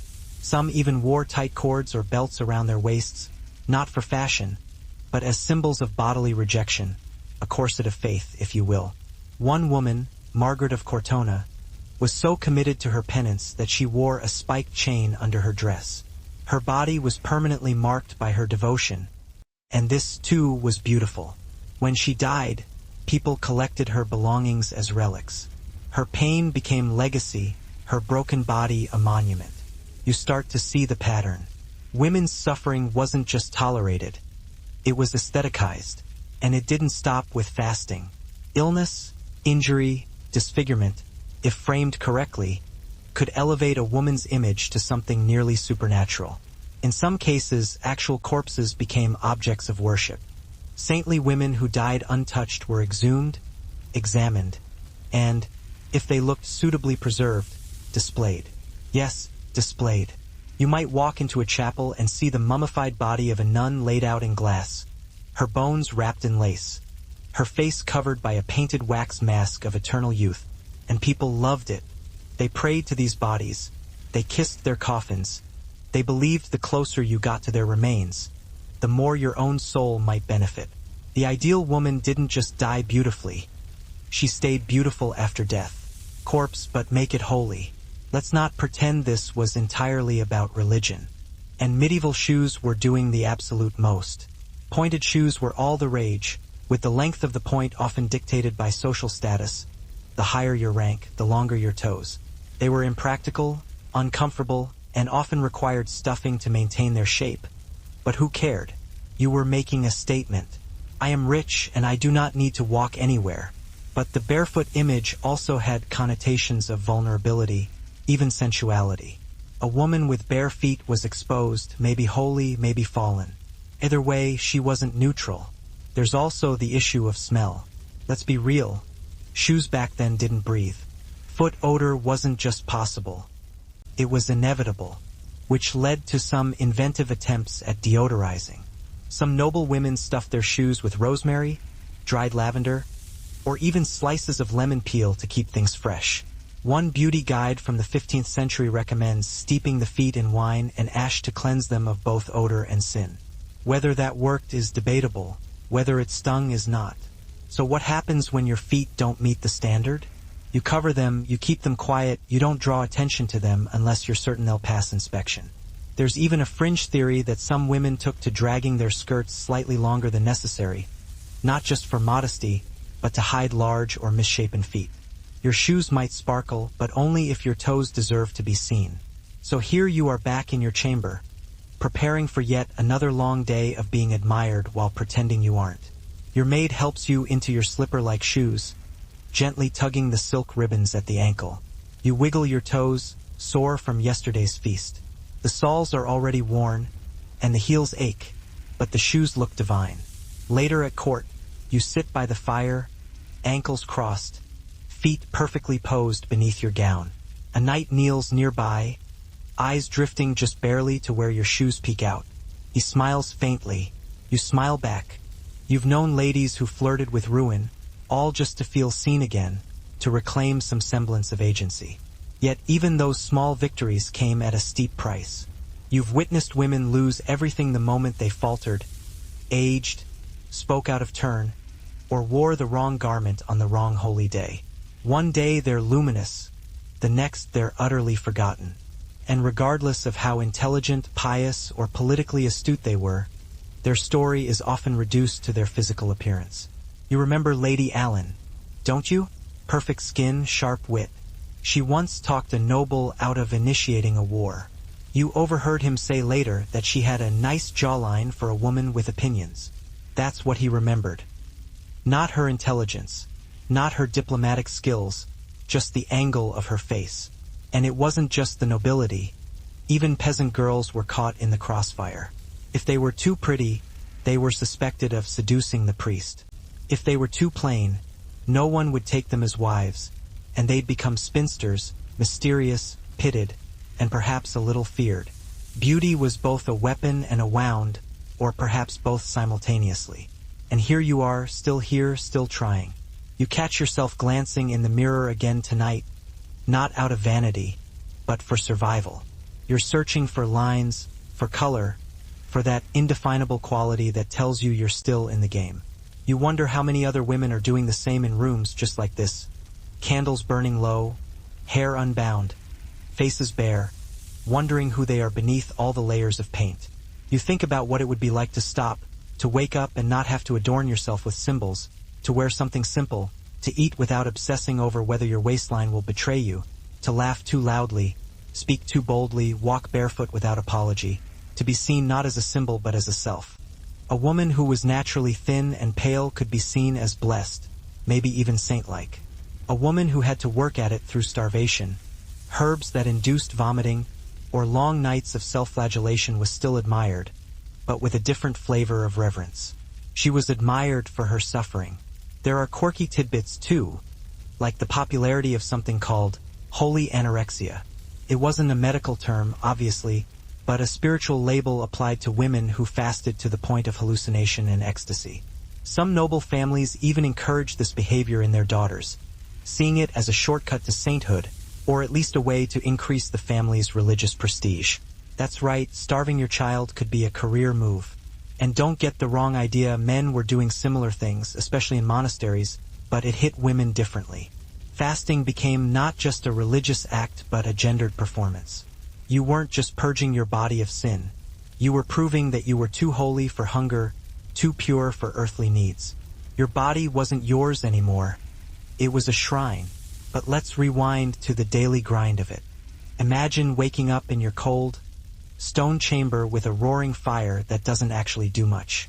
Your maidservant brings in your breakfast, a stale crust of rye and a cup of goat's milk, but you wave it away. You're fasting, which really just means keeping up appearances. Your head aches, your limbs are weak, but you smile faintly and go about your day. You faint during morning prayers. Everyone pretends not to notice. Among your circle of noble women, there's an unspoken competition. Who can eat the least, who can go the longest between meals, who can survive on herbs and broth and still stand upright at Mass. It's brutal, it's isolating, it is revered. Even the fashion of the time reinforced this. Gowns were tight around the rib cage and torso, emphasizing a narrow waist. A maid combs your unwashed hair carefully, pulling out whatever decided to move in overnight.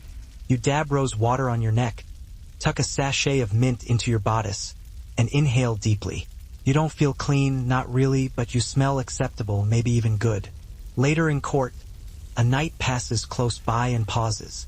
He leans in. "You smell," he says softly. "Like the first day of spring."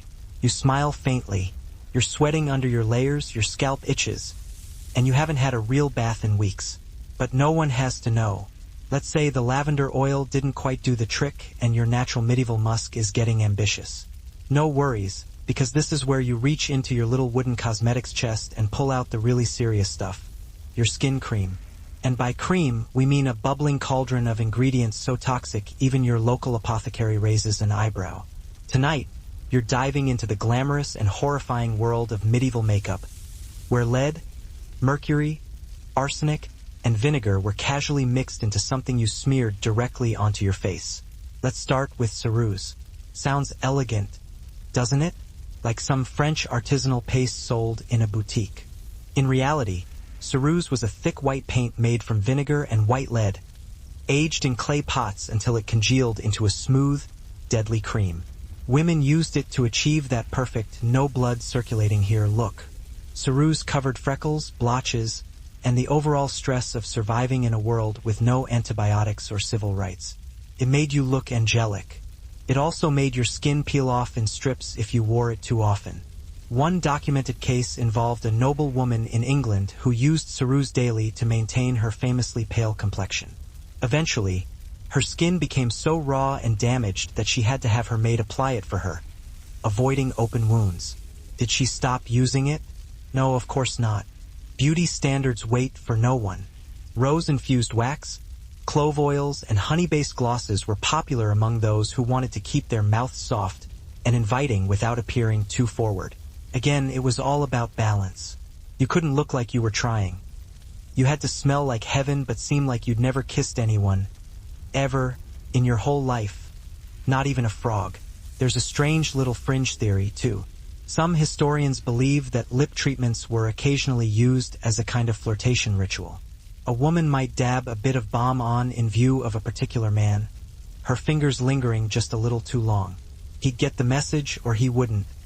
That was part of the game. The lips became both mask and magnet. Naturally, the debate continues. Some scholars argue that lip coloring was rare and mostly reserved for court performers, dancers, or women already labeled as fallen. Others insist that it was more common than we think, just done with more subtlety than we're used to.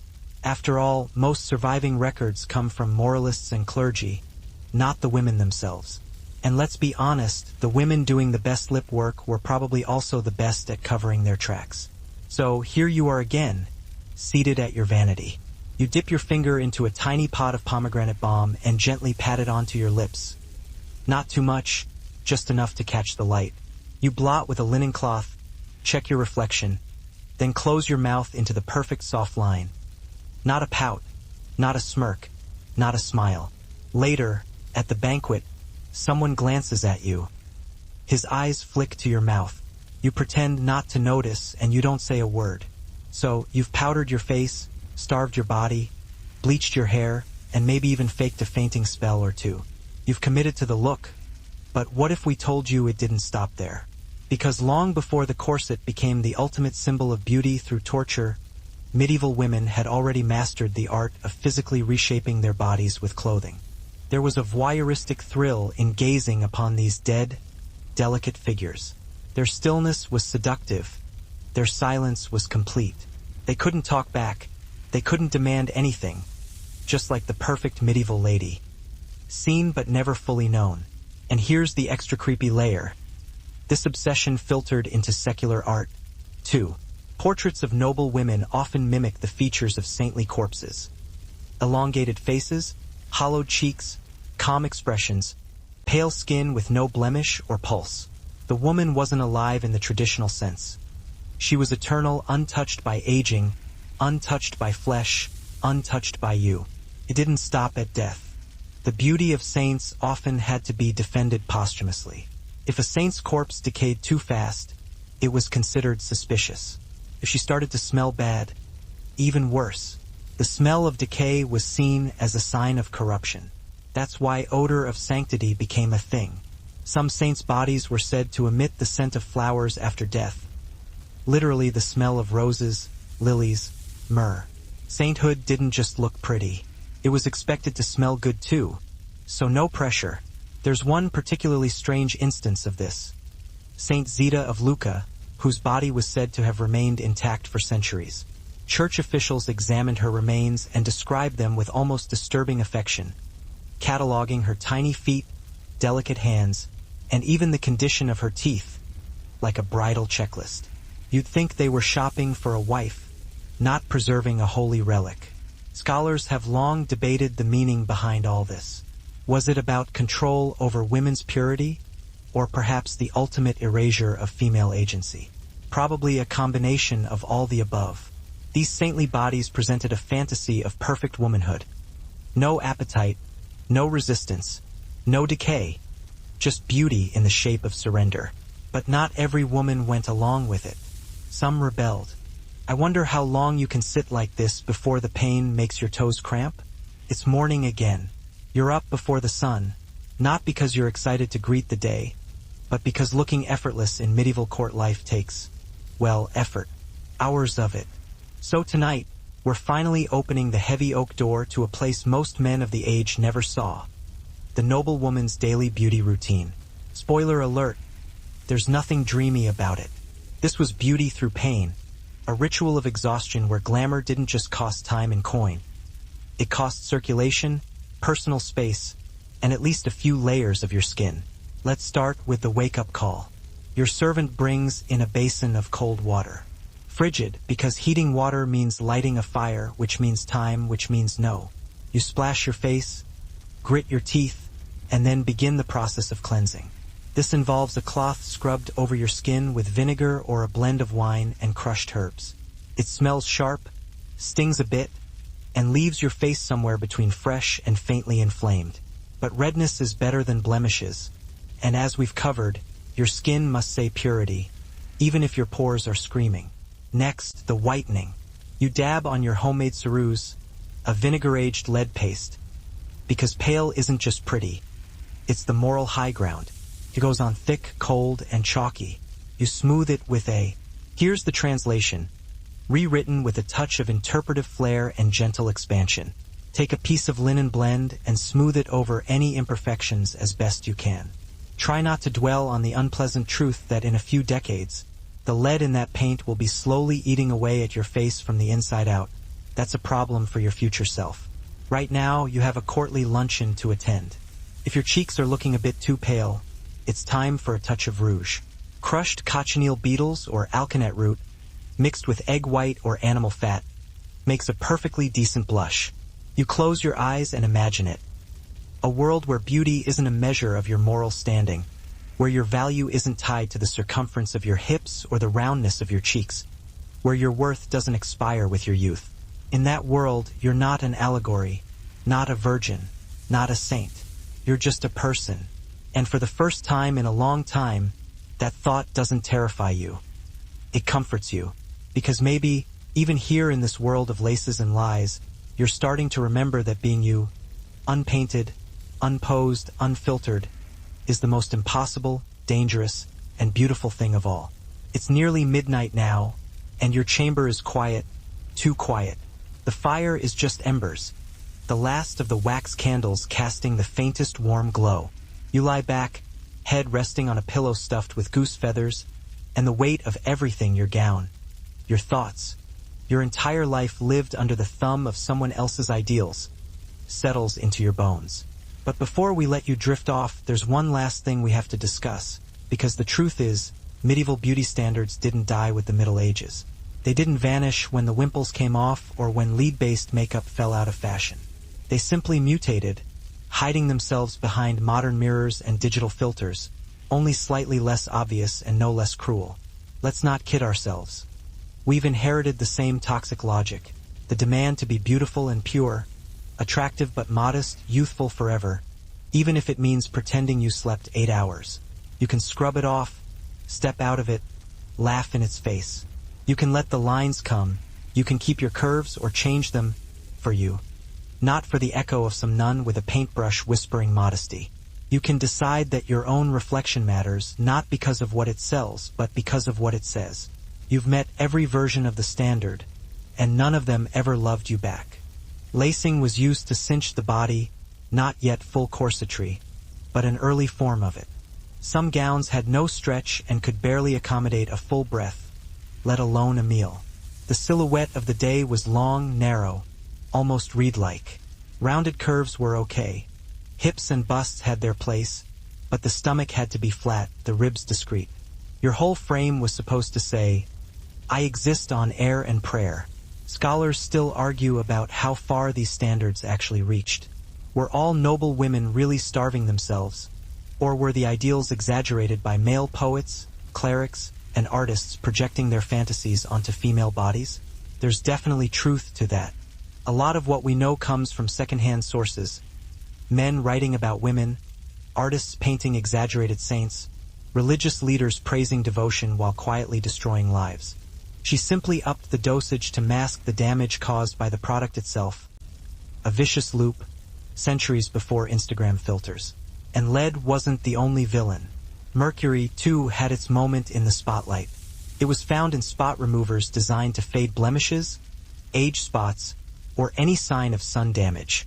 The cream was applied at night, often while wearing a mask or wrapping your face in cloth, so the product could work its magic. Magic here meaning nerve damage, tremors, hallucinations, and eventual organ failure.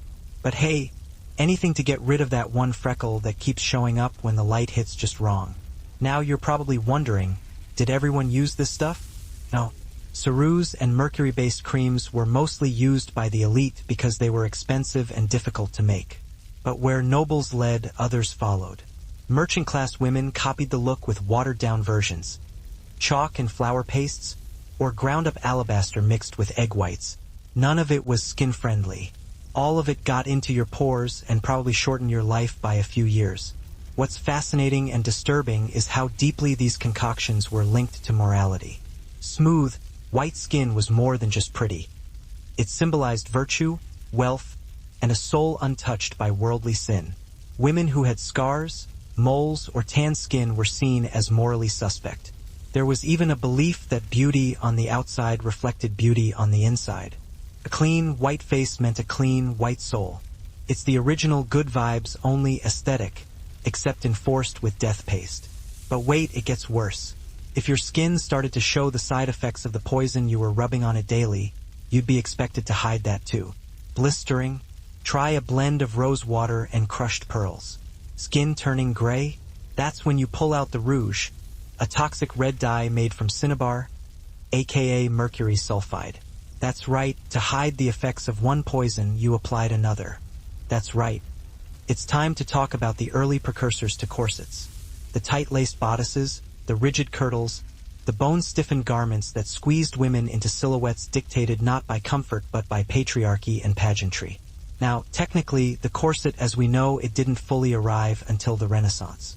But let's not kid ourselves. Medieval noblewomen were already living that laced-up life. They wore fitted undergowns known as coats or kirtles, which had to be carefully laced to create a cinched-in waist and an elongated torso. You couldn't just pull one on like a comfy hoodie. These things required help, servants, patience, and a willingness to exhale for no one. The goal was always the same, to make the body conform to the ideal: a long, narrow torso, a small waist, gently sloping shoulders, and modestly rounded hips. Not too curvy, not too strong, just enough femininity to suggest you were capable of bearing children, but not enough to imply you might be good at it. Subtle, contained, decorative. Don't be fooled by the romantic paintings. Getting into these garments wasn't elegant. It involved awkward twisting, sucking in your breath, and trying not to gag as someone yanked on the laces behind you. Often, the cords would dig into the ribs or bruise the sides if pulled too tight. Linen shifts worn underneath helped reduce chafing, but not much. And remember, there was no elastic, no spandex, no mercy. One real-world account comes from the household records of the Duchess of Berry, whose ladies-in-waiting reportedly spent up to an hour a day dressing her, just the torso section. Her undergarments had to be adjusted multiple times depending on the activity of the day. Sitting for long hours, slightly loosened, public procession, pulled tighter to present a figure worthy of devotion. Translation: she needed to look like an elegant, tortured saint on wheels. Hildegard of Bingen, for example, was canonized despite being loud, opinionated, and very much alive during her lifetime. She didn't shrink into pious silence. She wrote music, science, and philosophy. Her portraits show her with eyes wide open, mouth slightly parted, ready to speak. She was a rare exception, a woman allowed to be both brilliant and visible. But such women were few and far between. Now it's evening. You sit in the convent's quiet chapel, candlelight flickering off the silver bones of a saint displayed in a glass case. Her smile is painted on, a mask of eternal serenity. Around you, other women pray. You close your eyes, fold your hands, and for a moment, you wonder, is this peace? Is this power? Or is this just the final form of disappearing? You leave the chapel in silence, the image of the saint's preserved face lingering in your mind like the scent of smoke after incense. But as you step into the long gallery of the manor house, you're reminded that beauty didn't just live in the flesh. It was sewn, painted, and woven into every surface surrounding you. Tonight, we're taking a detour into the visual archives of the medieval imagination. The art of beauty, or more specifically, how beauty was filtered, edited, and broadcast through the curated illusions of tapestries, paintings, and manuscripts, the original medieval thirst traps. Let's start with the basics. Medieval art was never trying to be realistic. This wasn't Instagram, it was propaganda. Noble women depicted in illuminated manuscripts had impossible proportions, long necks, tiny waists, limbs like soft reeds, and faces that all looked suspiciously alike. Smooth, pale, serene. They weren't portraits so much as wish lists. Each figure wasn't just a woman. She was an emblem of virtue, status, and the aesthetics of the moment. In tapestries, the exaggeration was cranked up to 11. Apply it in faint circles, being careful not to overdo it. Too much pink, and you'll resemble a tavern girl. Just the right amount, and you'll look like someone who woke up blessed, not just busy. Your lips, maybe a touch of tinted balm, lightly colored, not too red. We wouldn't want to attract the wrong kind of attention. Then comes the hair. If you followed the standard religious rules, you haven't washed it in quite some time. Instead, you've kept it oiled and carefully combed, wrapped in linen at night to protect it. Today, it's time to shape it. If you're unmarried, you can allow a little of it to peek out from under your veil, a subtle hint of allure. If you're married, it must be completely hidden, no questions asked, signifying your devotion and commitment. Your maid helps you brush it out, then tightly braids it. You groan softly when she encounters a knot, and she apologizes quietly, continuing her task with diligence. Once it's braided, you wrap it around your head, pinning it securely in place, and then slide on your coif, another layer of concealment. Then comes the veil, or perhaps a wimple, depending on just how devout the day is shaping up to be. Dressing takes another hour, at least. First, the shift, made of plain linen for comfort and modesty. Then the kirtle, laced tightly at the sides, compressing your waist, your ribs, your very breath. You brace yourself against a post while your maid pulls the laces tighter and tighter. You exhale when she's done, only to inhale and feel your torso hit a wall of stiffened fabric. There's simply no room in here for digestion or opinions, for that matter. Over that goes your outer gown. Velvet if you're wealthy enough to afford it. Wool if you're merely privileged. You meticulously check the embroidery. Any damage or pilling could be interpreted as neglect, and neglect is simply a fancy word for moral failure. So maybe now, in this quiet hour, with your hair unbraided and your face bare, and no one watching, you can love yourself for something deeper, not as a saint, not as a seductress, not as a symbol, just as a person with a heartbeat and a body that has carried you through this impossible, beautiful mess of expectations and still said, I'm here. So go on, turn out the candle, close your eyes. You've played the role, you've earned your rest. Let the beauty standards fall asleep without you tonight. And the worst part? We still believe that how we look somehow tells the world what kind of person we are. Kind, competent, trustworthy, desirable. Good skin equals a good soul. Straight teeth and a slim waist still mean you must be doing something right. It's the same lie, just dressed in new fabrics. Scroll through social media, and you'll see the medieval mindset everywhere. No makeup tutorials designed to make you look effortless, photoshopped portraits claiming to be authentic, beauty products sold with promises of virtue, clean beauty, pure formulas, natural glow. We're not calling it piety anymore, but the language is familiar. It's still about being seen as better without being seen trying. And don't even get started on aging. Wrinkles are fine lines, something to be erased with creams, lasers, or filters that literally blur your face into nothing. You're supposed to remain youthful forever, but naturally. Don't age, but don't look like you're fighting it. Don't look old, but don't act like you care either. Sound familiar? That's a straight-up Gothic remix of the same medieval pressure to appear untouched by time. Want to wear makeup? You better make it invisible. Want to be sexy? Better make it accidental. Want to be noticed, but not too much. Complimented, but not envied. Desirable, but only in ways that won't scare the people doing the desiring. Eventually, your whole routine was just chemical warfare happening in slow motion across your face. There's a weirdly charming footnote to all of this. Some women, particularly those in remote or rural areas, opted for homemade masks made from bread dough, honey, or even snail slime. Yes, snails. People believed that snail mucus could rejuvenate the skin. It sounds outlandish, but fun fact, snail mucin is now in high-end Korean skincare. So hey, the medieval ladies may have gotten that one accidentally right. Still, that was the exception. For most, beauty was a ritual of slow decay. You'd wake up, scrub your face with vinegar and salt, apply lead-based paint, dab your cheeks with something red and questionable, powder it down with rice flour, and then pray it stayed on through mass and midday gossip. By evening, your face felt like a dry lake bed, cracking with each blink, each smile, each whispered comment about whose cousin was secretly in love with a monk. And of course, the cycle never stopped. The second you washed it off, your real skin looked worse, more sallow, more irritated, more human.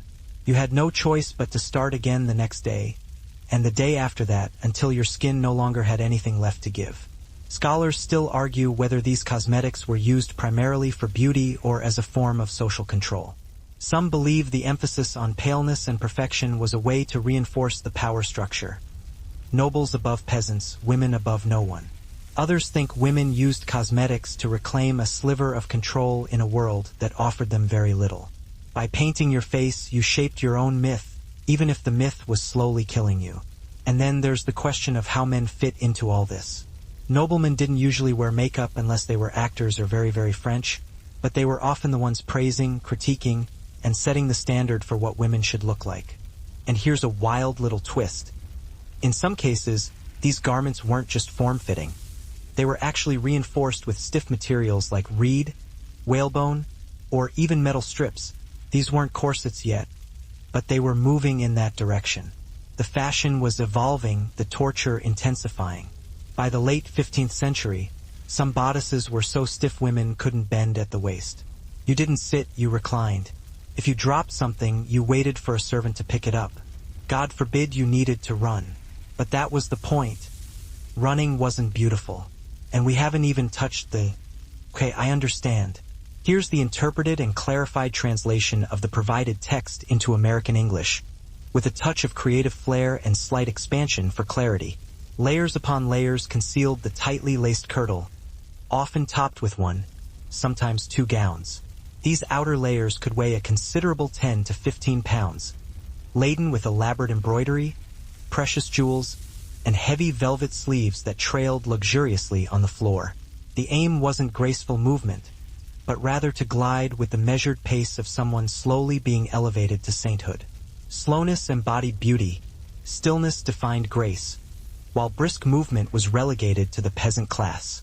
Pale skin, delicately perfumed, and as smooth as polished bone signified perfection.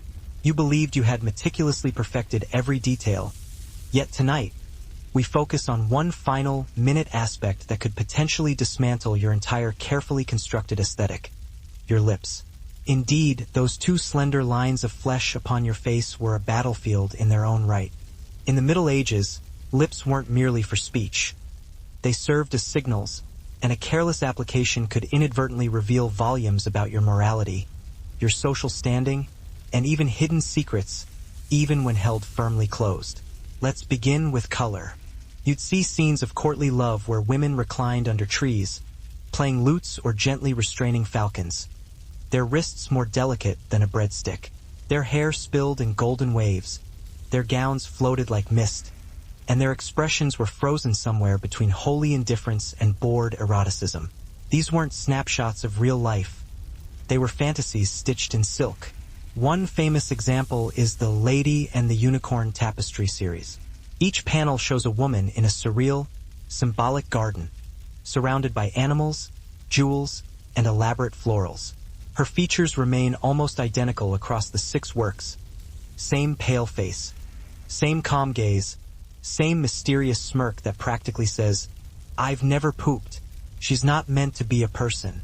You carefully select your jewelry, opting for modesty unless you're intentionally trying to make a statement. You lace on your shoes if you can reach them. If not, your maid does it for you. She's quite used to it by now. In short, you still can't win, because somewhere deep down, society still loves a woman who disappears into her beauty, who glows without effort, who ages without changing, who speaks without being loud. And if you've ever felt exhausted by that, it's not your fault. You were born into a system that's been refining this performance for centuries. That voice in your head saying, "You need to fix this," when you see your reflection, that's a medieval monk still whispering across time. The ad campaign that promises radiant skin and inner confidence, that's a 14th century sermon wrapped in a Sephora receipt. And those filtered photos of flawless people who swear they woke up like this? Tapestries, every last one of them. There's a reason these ideals persist. They sell things, they keep you busy, they keep you doubting, and they stop you from asking better questions about value, about power, about what happens when you choose to opt out. Because here's the secret most people don't want to admit. Beauty isn't truth, it's theater. And you've been a leading lady in someone else's script for way too long. But here's the radical part, you're still here. You've survived the centuries, the plucked hairlines, the corseted ribs, the sickly pale faces, the saintly smiles, the powdered lies. You, sitting here reading this, have outlived every lie they told you about what a woman should look like. You are proof that beauty does not own you. Artists painted impossibly smooth-faced ladies. Poets sang about women with porcelain skin and berry-red lips. Clerics wrote moral treatises about how vanity was evil unless it was beautiful. Hypocrisy, as always, was well-dressed. So now, back in your room, you open your small wooden box. Inside, there's your ceruse, your powdered cinnabar, your chalk, your oils. You look in the mirror. Your skin is blotchy, your cheeks roar. You dab, you blend, you smooth, you create. You might assume that naturally rosy, healthy-looking lips were highly sought after. You'd be mistaken. Medieval beauty gravitated towards the ethereal, the otherworldly. Bright red lips were considered excessively vibrant, too earthy, too suggestive of lust. As we've established, lust was a significant aesthetic transgression. A subtle pink tint was acceptable, but anything darker risked disapproving glances from the clergy or, worse, suspicions of deliberate temptation. This is where complications arise. Cosmetics for the lips did exist. Women employed crushed berries, alkanet root, beet juice, and the residue of red wine to impart color. However, this was a precarious undertaking. Depending on your location and the watchful eyes observing you, adding color to your mouth could brand you as vain, deceptive, or even demonic. Numerous religious authorities believed that women who adorned their faces sought to conceal their true nature, attempting to ensnare men with deceptive beauty. The lips, being so intimately connected to speech and kissing, both potential sins, became prime targets for suspicion. One particularly damning piece of folklore described a painted woman whose lips were so intensely red that they seemed to bleed lies. Subtle, right? According to some priests, lip staining was a clear indication of a woman destined to lead men astray. It was far safer to keep them bare, pale, and unreadable. As with everything else in the Middle Ages, beauty was safest when it whispered, not shouted. Of course, not every woman adhered to these strictures of modesty. In courts like those of Burgundy and Venice, where fashion pushed the boundaries of piety, subtle lip color transformed into an elegant weapon. A carefully placed hint of berry on the mouth conveyed, "I am refined, cultured, desirable, yet not vulgar." It was all a performance. You weren't simply enhancing your lips. You were crafting a narrative with them, a carefully edited story that tiptoed along the precarious line between saint and seductress. Here's a delightful historical nugget. In some noble households, a coded system governed lip color. Deeper stains, applied with a delicate hand, were reserved for evening events, particularly when the room was dimly illuminated by candlelight and firelight. The lips would appear flushed, but not artificially painted, warm, but not wanton. Some beauty guides even suggested applying a first coat, blotting it meticulously, and then adding a second. Yes, medieval women invented layering. Take that, modern makeup hacks. But that wasn't the only secret language being spoken. Lip size also carried significance. Small, pursed lips were considered the epitome of refinement, suggesting self-control, discretion, and chastity. Large or full lips, on the other hand, were problematic, hinting at appetite, both literal and metaphorical. A woman with generous lips might be mocked, subjected to gossip, or quietly shunned.